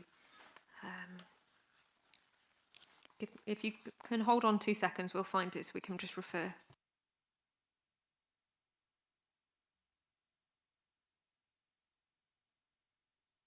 If you refer to page 37, within the summary, we talk about the transportation costs that have been alleged, although I note that we haven't had any evidence submitted with that to substantiate that. So the officer has assessed that as part of their recommendation. And she comes to the conclusion that very limited weight could be afforded to that argument. Okay. Any final questions? Okay then, so we'll move into debate. Who'd like to start? Councillor Scorer. Thank you, Chair.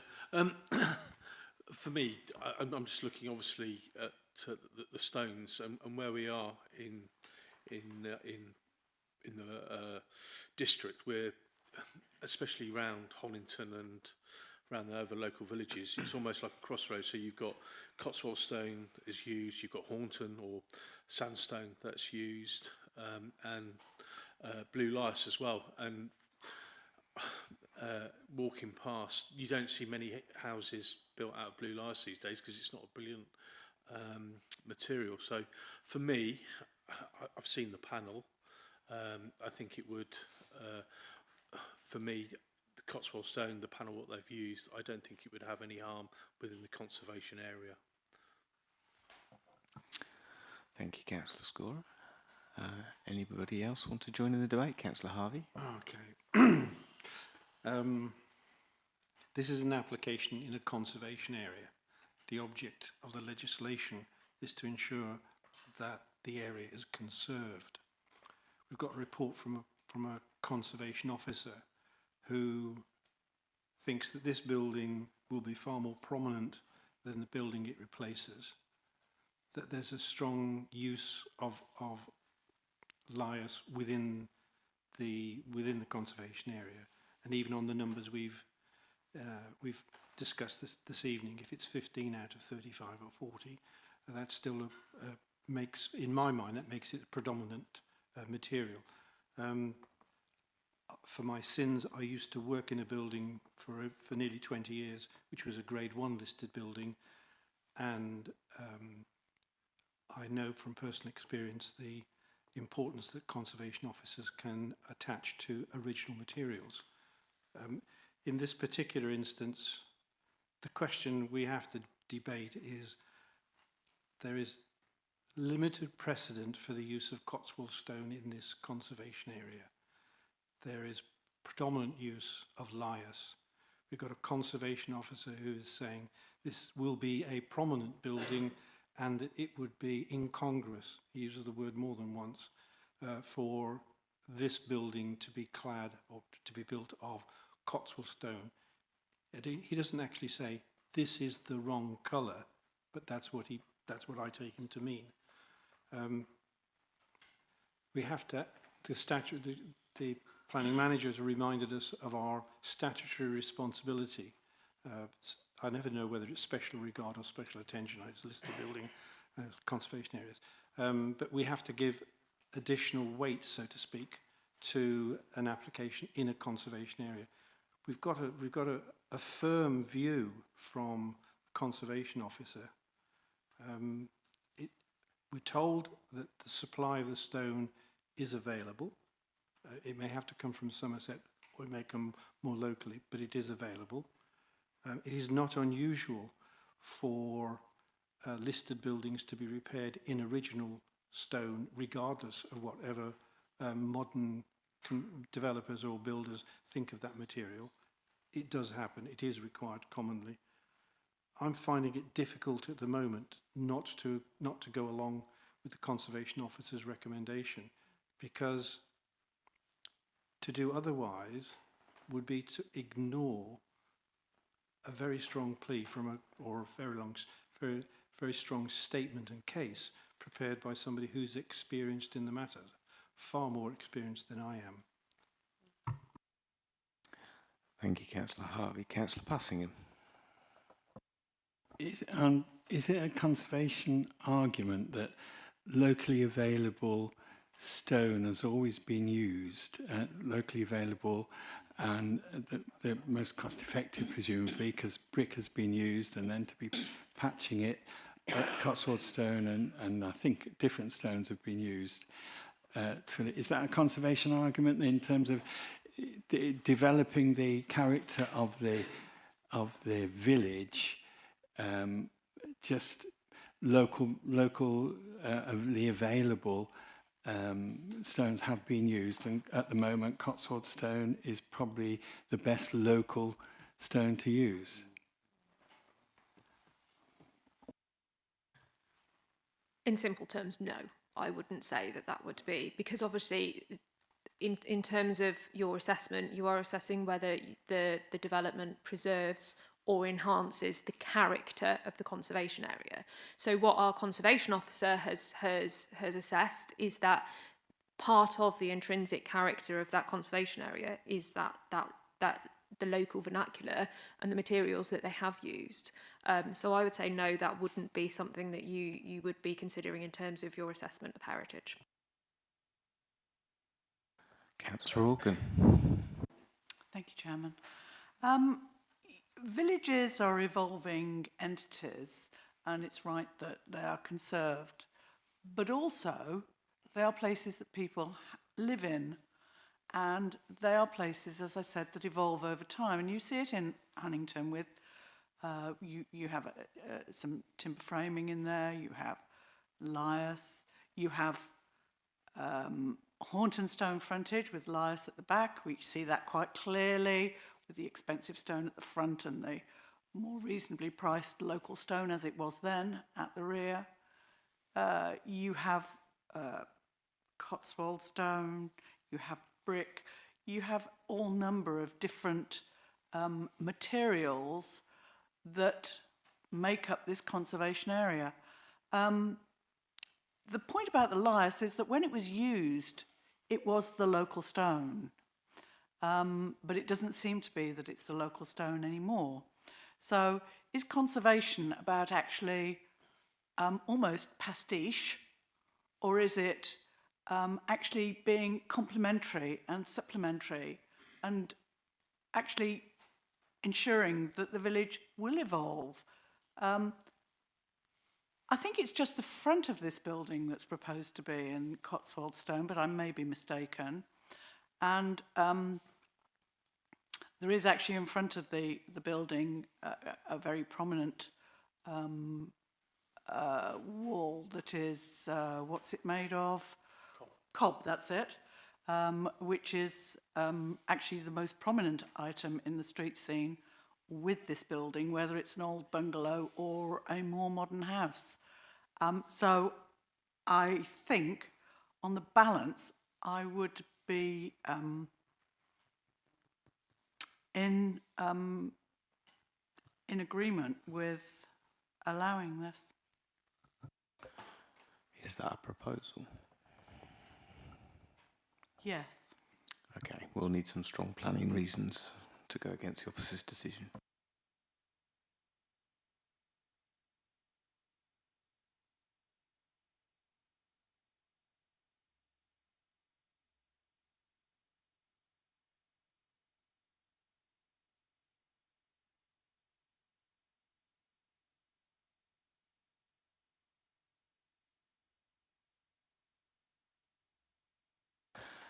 Okay, sorry about that.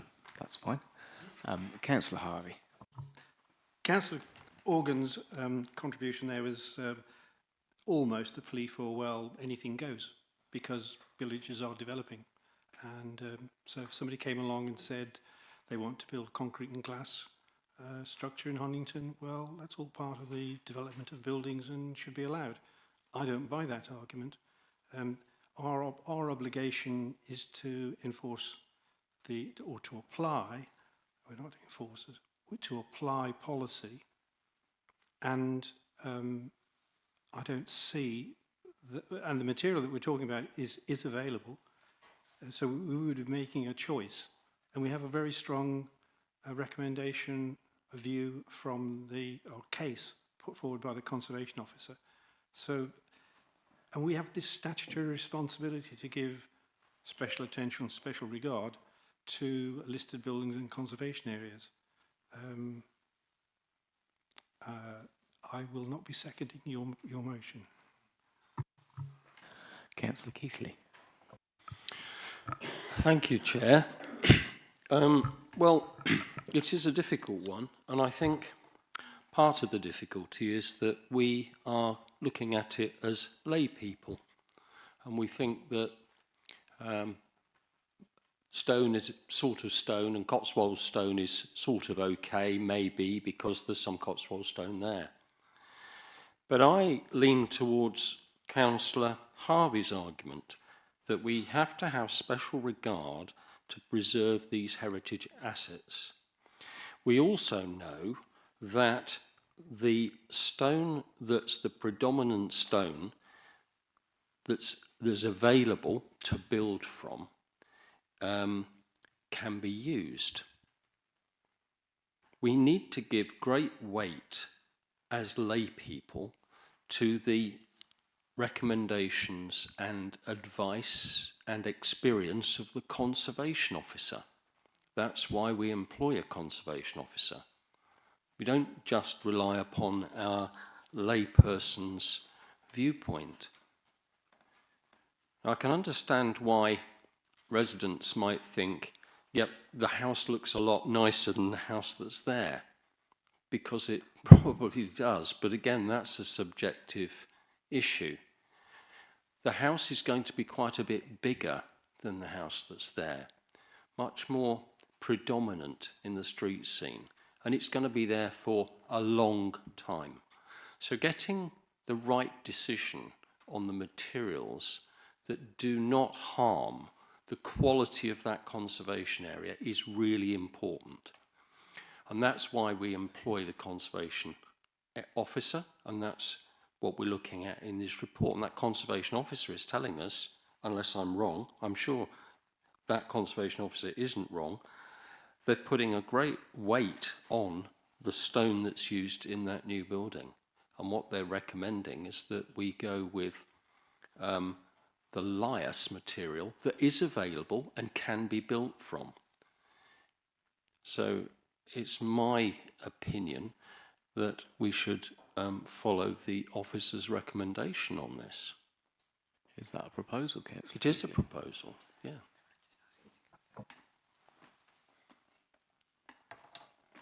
Could I get confirmation that that's in accordance with the update sheets version of the refusal reason, Councillor Keith? Yeah, I did read that, so it would be in accordance with the update. Thank you very much. Can I second that? You can, Councillor Harvey. Councillor Scorer. Thank you. I'm listening to the debate, and for me, obviously, the conservation officer is a consultee. Yes, he is an officer, and he's a conservation officer. But also, I think it's how much weight I'm going to give the conservation officer. Because sometimes, you know, sometimes people get it wrong. Also, I need to listen to the village from the parish meeting. You know, localism is a big thing. At the end of the day, they've got to live there. So am I listening to a conservation officer who's very clearly wants to stick with, you know, lias, or whether with the local village with the Cotswold stone? I think I'm coming down, you know, I'm sure the senior manager will help me with the terms, but obviously with sustainability, localism, that's why I think I'm coming down with Councillor Organ on the side of with the panel and the Cotswold stone, and disagreeing with the officer. So I would write second Councillor Organ's recommendation. Okay, thank you. So, as I understand it, we've got a proposal to go with officers' recommendations of refusal from Councillor Keithley and Harvey, and then a proposal to approve the application which we'll come to in due course from Councillor Organ and Councillor Scorer. So, as I understand it, we will take a vote on the one that was seconded first. So that will be Councillor Keithley and Councillor Harvey's recommendation to go along with officers' recommendations to refuse this application. So, in that note, I shouldn't see a shit. Oh, I'm ever so sorry. Thank you. When you've got a conservation area like this, and you've got to conserve it, the question is, to what period? And in the case of this site, you've got a multiplicity of designs and styles here, at least 4 styles within spitting distance of the site in question. If this were Ebrington, or Yubberton, as the locals call it, and you put in an application to build something in Lionstone in the middle of that, obviously it's a no-brainer. You'd say no. But in this case, there is no consistent style. We've got red brick, as I said, stone with mullions, runda. I've just invented a new word. Render. All these different styles. If you were building this in the 1700s and Lionstone was not available, you would probably use Cotswold stone. And 2 houses, including the church in the village, have used Cotswold stone. It's greener. If you want to use lias, you've got to bring it in from Glamorgan or Somerset. I'm sorry to have to disagree with the officer on this, but I think we've got a multiplicity of styles here over a long time period. We can't conserve it to any one particular time. And I think this is a massive improvement on the mess that's there at the moment. And I'd like to support the recommendation to grant. Thank you, Councillor Harding, and I'm sorry I didn't spot you. Okay, does anybody else have anything to add to the debate? If not, then we'll move to a vote on the first proposal that was seconded, which is the recommendation to refuse the application in line with the revised reason on the update sheet. Can I see a show of hands, please? 5, Chair. Thank you. And a show of hands against? That's 3, Chair. okay. So therefore we go with that oh, sorry, abstentions. Yes, I forgot about those. 1, Chair. Thank you. Okay, so committee resolves to refuse application 240292/vary in line with officers' recommendations. No, we'll take a short 2-minute break.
Right.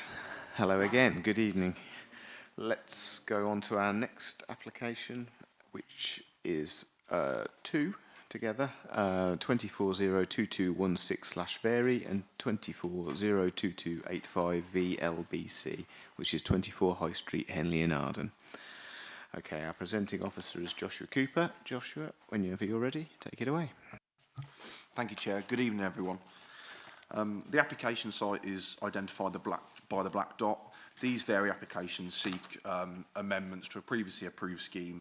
The amendments relate to alterations to a Grade 2 listed cottage. The works involved in the Vary and the amendments relate to an alteration to some glazing on the modern rear extension and the replacement of the proposed bay window to the front elevation with a timber screen.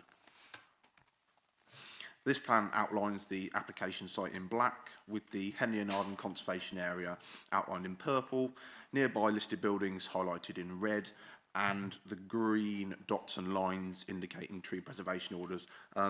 Just to clarify, all of the listed buildings on that high street are in the conservation area. It's just that Henley has a very wide conservation area.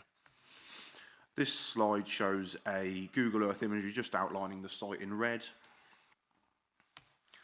This slide shows a Google Maps Street View image from 2021 on the left, showing the frontage of the application property prior to the commencement of development to the front elevation. On the right-hand side is one of my photos from my recent site visit, where I managed to take a photo when there was no cars parked in front, which is exceptionally lucky.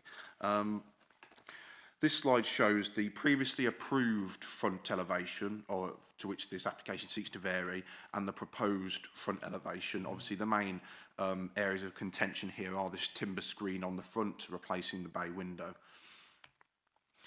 These are the floor plans. Again, just pointing out the areas of concern relate to the front elevation. On the bottom of the floor plans, you can see the approved bay window and then the proposed flat timber screen on the right-hand side plan. This slide shows my, again, recent site visit from across the street. The frontage being the main concern. That's the bit that's boarded up and has been for quite some time, from my understanding. This site photo shows just a close-up with the application site on the left. Now, because the two properties have been merged, the application property also includes the property behind the white car there. This is just from slightly further afield. Again, you can just see the application site and its prominence within Henley and Arden High Street. And again, just looking the other way with the main sort of centre of the High Street down the road there. So, officer's recommendation is to refuse both applications, both the Vary and the Vary LBC, for the reasons in the committee report. There are no updates in the update sheet, and that's the end of the presentation, Chair. Thank you very much. Okay then, so we'll call forward our first speaker, which is Councillor David Tomlinson from Beaudesert and Henley and Arden Joint Parish Council. Good evening. Good evening. Thank you for your patience. It's been... So whenever you're settled and ready, button on the right will turn your microphone red, and you'll have 3 minutes, and I'll give you a 30-second warning. What I'm going to do is to read from something I prepared earlier. It was prepared before this last application went in, but it still follows. It says, and if I put some glasses on, I might be able to read it.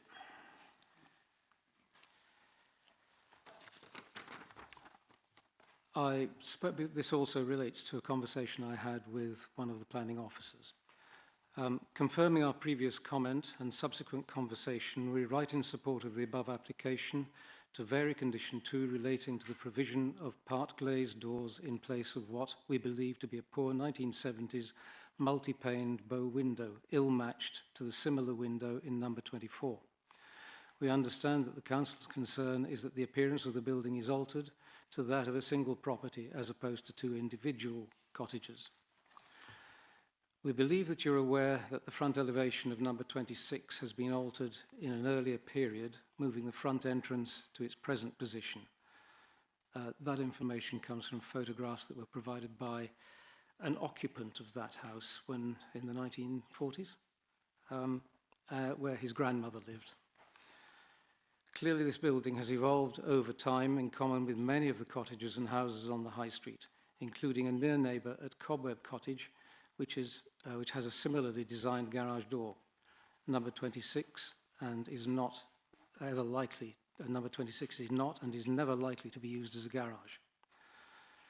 The Parish Council, in public meeting, approved the applicant's proposal and does not feel that the addition of park glazed doors reduces the impression of two cottages in this row. SDC planners granted permission to carry out very substantial works to the buildings and to form one property out of two. The doors, as shown on drawing, this is the wrong drawing because it relates to an earlier period, so I won't bother to repeat it, do not, in our opinion, detract from either the impression of two properties or the overall street scene, and are an improvement on the poor later addition of the previously cantilevered bow window, returning the elevation of the building to a vertical face with substantial glazing. We do, however, believe that the portico shown on the entrance door is excessive for this form of property and understand that the owner is prepared to leave this in the original form. I believe that's now what is proposed. We trust that you will give due consideration to our remarks above in support of the application. Thank you very much. Well within your time. Does anyone have any questions for Councillor Tomlinson? Oh, Councillor Harvey? The officer in his report states on page 50, the installation of the timber screen would relegate the status of this cottage in the pairing. He doesn't like it. And in his conclusion, he says that this identified harm, he thinks it's harmful, you may not, the identified harm should only be acceptable if the harm is outweighed by public benefits. And he concludes finally, I'm unable to find any public benefits. Can you find some public benefits for us? I think that the officer is accurate in his description, but if one looks at a number of those properties in that middle section of the high street, it is actually the north middle section. They're of all designs, all ages, and a number of them have grown to be what they are. They are not necessarily just being preserved, they are being conserved as they have grown to be. Those windows that are being replaced, or the ones that are Sorry, replaced. Councillor, I think you're not really answering the question. Sorry. Did you get an answer to your question? That Down to you, Mr. Chairman. I'm happy to listen.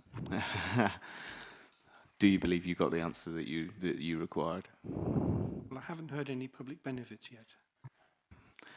So we can recap, and you could answer the question in terms of any public benefits, or we can leave it there. It's up to you, Councillor.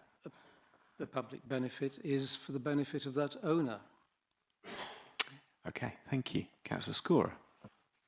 Just to confirm, you said the bay windows are 1970 style. Was it built in the 1970s? No, it was not. It was probably built very considerably earlier than that, and probably before Victorian times. But the facades of most of the properties on Henley High Street have been changed, from those of the 1400s through to, well, some of the modern ones that have been put in. But it evolves. The whole of the High Street has evolved since the 1400s. And there are very few of the buildings that actually are still the timber daub and wattle buildings. Those that are carefully preserved. Those that aren't have been, well, they've been modified by many generations. From the, well, probably from the Georgians onwards, if not from the Elizabethans. Okay, thank you. That's answered the question. Are there any more questions? Councillor Keithley. Thanks, Chair. Thank you, Councillor Tomlinson. In the officer's report on page 50, it says it's not clear what the screen is intended to do or be like. It looks a bit like a garage door when I looked at it. Is it supposed to open to let more light in, or is the light coming in from the glazing at the top? Can you help us understand? The glazing will allow the light into the building. There are doors, or it is a door. They are made to open. But they're only made to open to access that part of the building. There are no rear accesses to that building. It is not intended as a garage. It's intended as a room where the owner can do whatever he wants, basically. It isn't big enough to be a garage to start with. Okay, thank you. Thank you very much. Any further questions for our councillor? No? Well, Councillor Tomlinson, thank you very much for your contribution this evening. So, we'll call forward our next speaker. It's Elliot Goodall, who's the agent on the application. Good evening.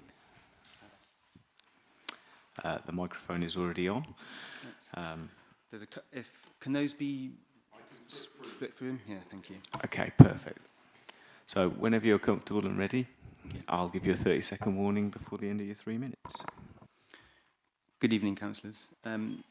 We are here tonight to consider an application for the placement of a 20th century bow window, and I can confirm it was built in the 1970s, with an alternative form of fenestration.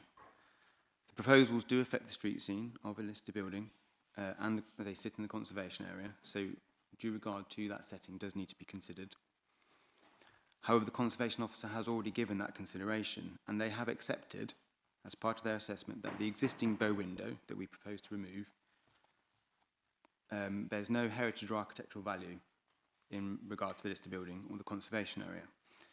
And in doing so, responds to the evidence that we have submitted as part of the application showing the arrangement of the front facade circa 1940 and how this has significantly altered through the 20th century.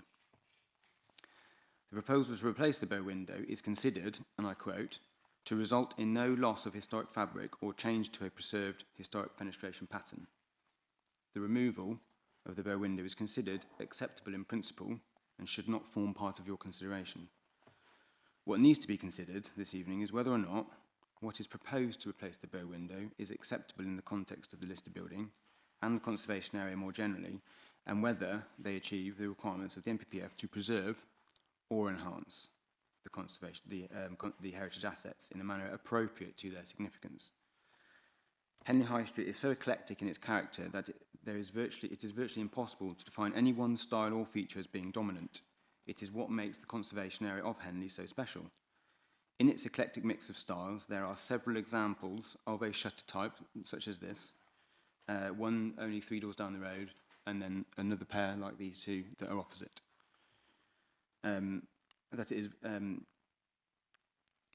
These are on the, sorry, I'm on the screen for your benefit. They vary from being subservient, like the one before, to quite a dominant one, as you were just looking at then. And again, they also add to the street scene and variation within it. The cottages themselves are fairly simple and lack any unique architectural features. Their significance comes purely from their age, primarily, and their general contribution to the high street in its character. In some regard, their contribution can be said to have been diminished as a result of the C20th alterations, many of which have actually been resolved and removed as part of the overall works that have been approved recently. Or 30 seconds. The replacement fenestration takes precedent from other examples, and the design is sympathetic in responding directly to this context.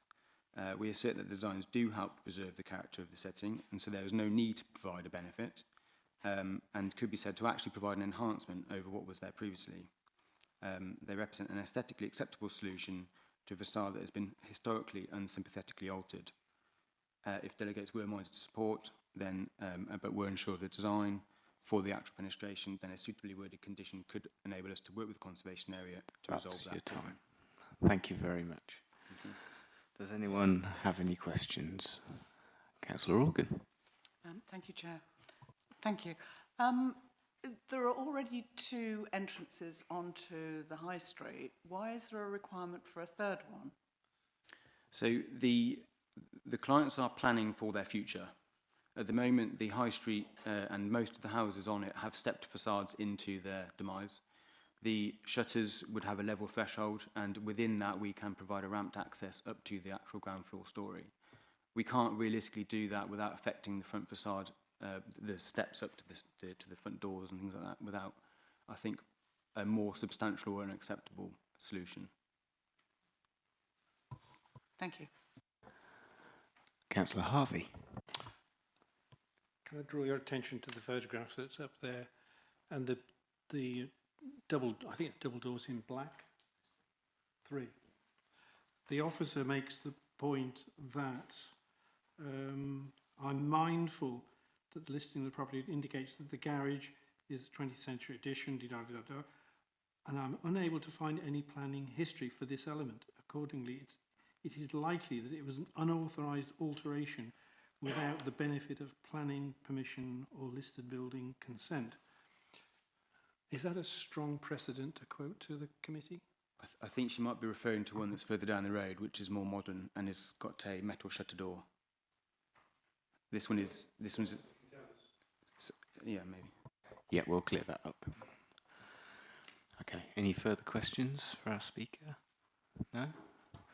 Then thank you very much for your contribution this evening and your patience. Okay, so Councillor Rice would be due to speak as the ward member for this area. He's unable to be with us this evening, so he's prepared a statement which I will read.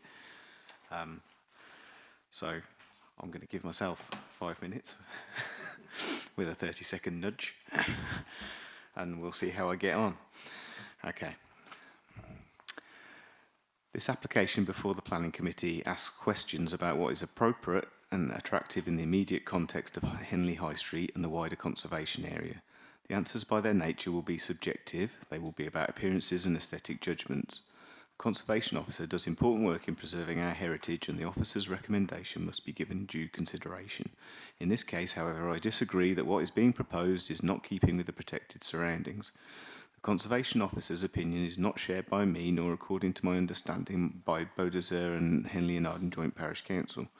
This is not about preserving the historical character of a pair of plain workers' cottages that was lost 60 years ago. What needs to be considered is whether the proposed timber screen is suitable at the context of a pair of Grade 2 listed Georgian cottages within the Henley High Street Conservation Area. All of the building work that was granted permission under the original application to combine the two cottages, numbers 24 and 26, into one residence has now been completed. What remains to be finished is the outward ground floor appearance of one of the two cottages. This appearance currently is an unsightly temporary construction site hoarding that has been in place for nearly 3 years and will remain in place if the application is refused. Meanwhile, the applicants are now living in the two cottages as their home.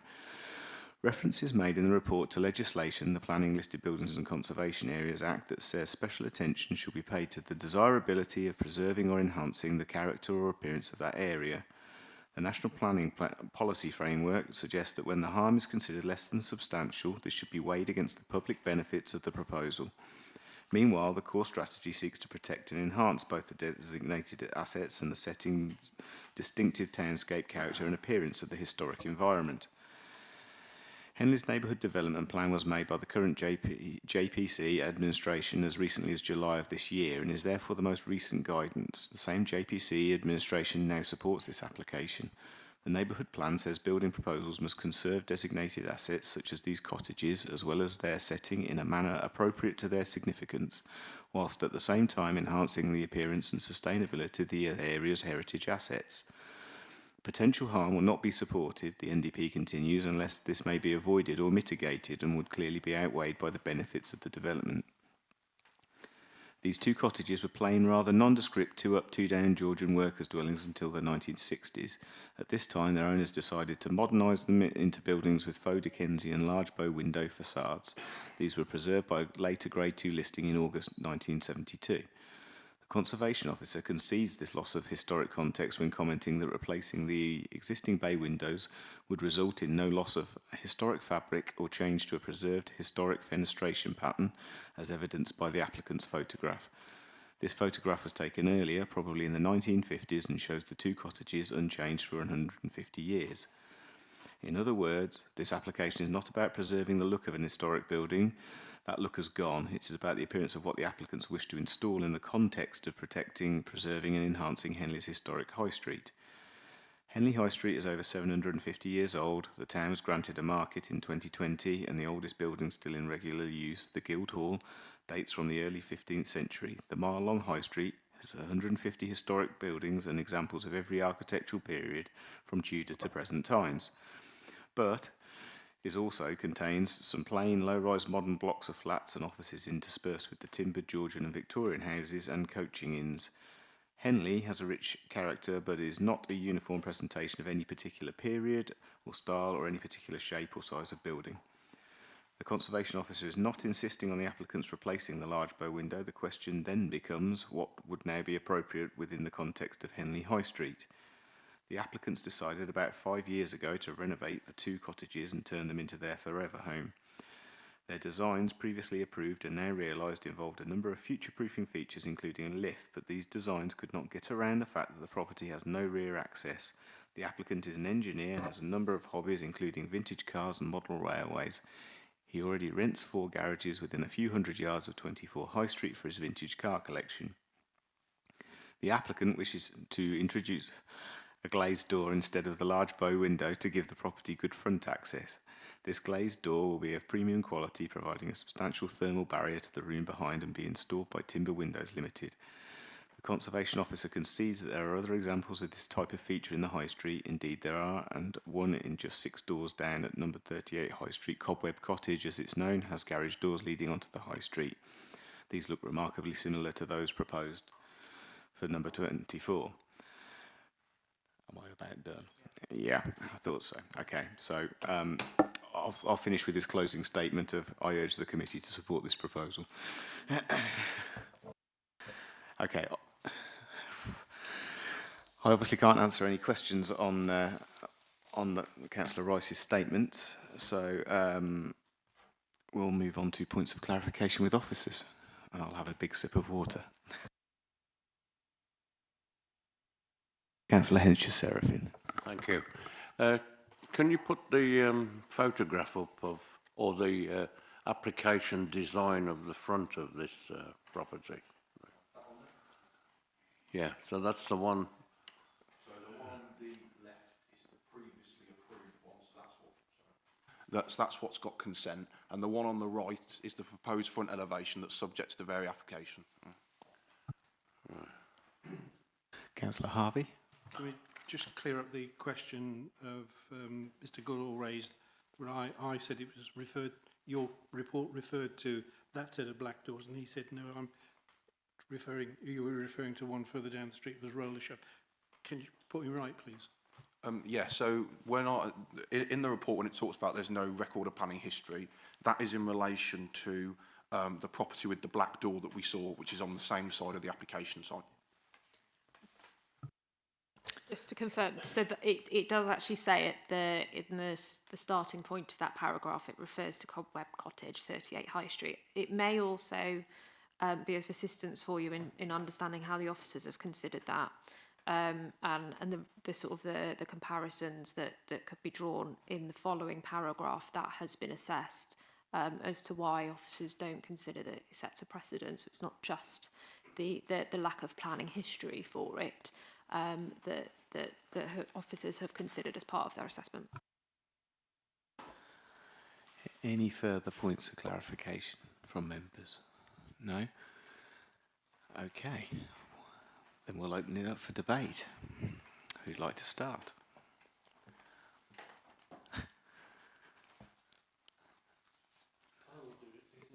That's very good of you, Councillor Harvey. Thank you. My reading of this application is that you either consider that the doors which are proposed are acceptable and they're sympathetic, or you think that they're not sympathetic. The Conservation Officer thinks that they're not sympathetic and therefore they cause harm. The test then is, if they're to be acceptable, they can cause less than substantial harm and still be acceptable in planning terms if there is compensating public benefit, so to speak. Well, I don't think any of the speakers has identified that I heard a public benefit. So if you take the point of view that these look like a pair of garage doors on a high street and are unsympathetic and there is no public benefit, then the officer's refusal recommendation seems to be sound. If on the other hand you think this is, it appears to be part of the natural development over a long period of time, and this is just the current evolutionary offering, so to speak, and it's acceptable, then you might well think the other. I'm trying to be even-handed without leading anybody. Thank you, Councillor Harvey. Who else would like to join in the debate? Okay, Councillor Keithley. Thanks, Chair. What I heard was that there was a benefit that I could see to whoever was going to be living in that house, be it a couple or a family or people in the future, in that they would be able to access the house on the level rather than going up the steps. Now, that might only seem like a very modest benefit, but... Can I just interject? Can I just let Councillor Keithley finish just, and then we'll... Well, that was just my reading of it. At the moment, I'm undecided, so I'm just responding to that issue of whether or not there were any benefits at all, and that was the only benefit I heard about. Councillor Harvey. The criteria, as I understand it, is not whether there was a benefit. The question is whether there was a private benefit or a public benefit, and it's the public benefit that's a requirement for planning consent. Councillor Scorer. Obviously, again, it's probably subjective, but you know, that public benefit is the street scene, for my opinion, and for me, those garage doors look far better than the previous approved frontage, but that's my own personal opinion. Any other members wanting to speak? Okay, I'll add some thoughts then. I think Councillor Harvey summarised both ends of the argument very well there, and I would agree in some respects with Councillor Scorer in terms of how the frontage looks better, but that is in isolation. That is not with the entire street scene for me. I feel like the style of door being proposed doesn't accord particularly well with the other alike flat doors that we saw along the street scene. So I would be minded to go along with the officer's recommendation on purely conservation and street scene basis. So I'm not going to propose that yet. I'm going to leave that with people in a similar way to Councillor Harvey, because I think members need to think about where they're going with this. Councillor Harding, saw you this time. Thank you. I don't think either of them looks very nice and is going to contribute much to the street scene.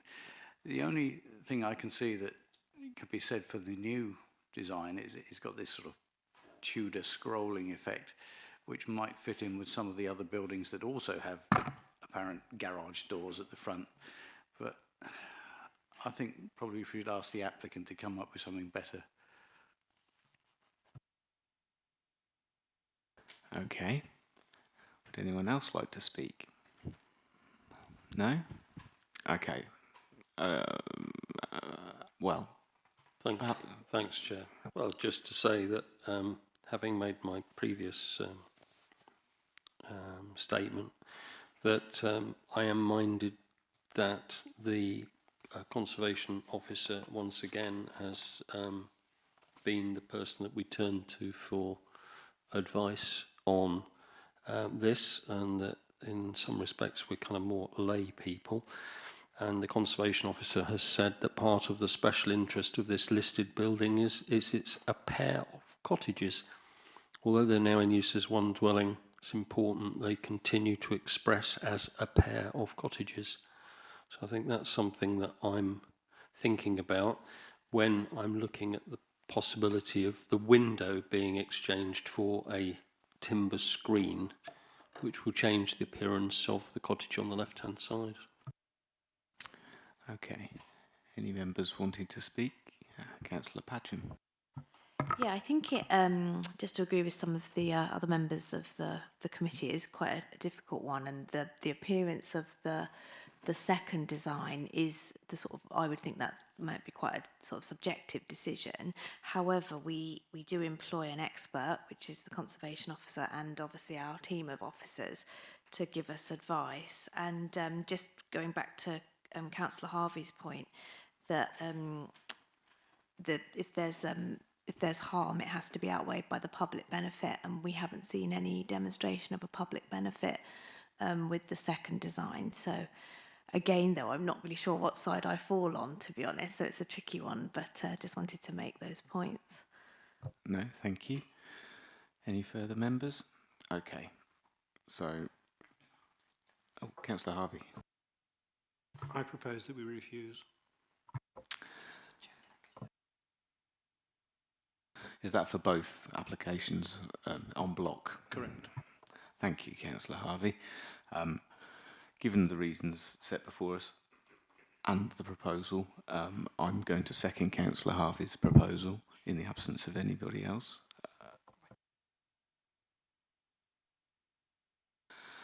Not a problem. Again, it is a difficult one because the frontage, as I mentioned before, looks nice to me, subjectively. However, the conservation officer feels that keeping the buildings looking separate is a key part to conserving that character. So that's really where I've come down on one side of the argument or the other.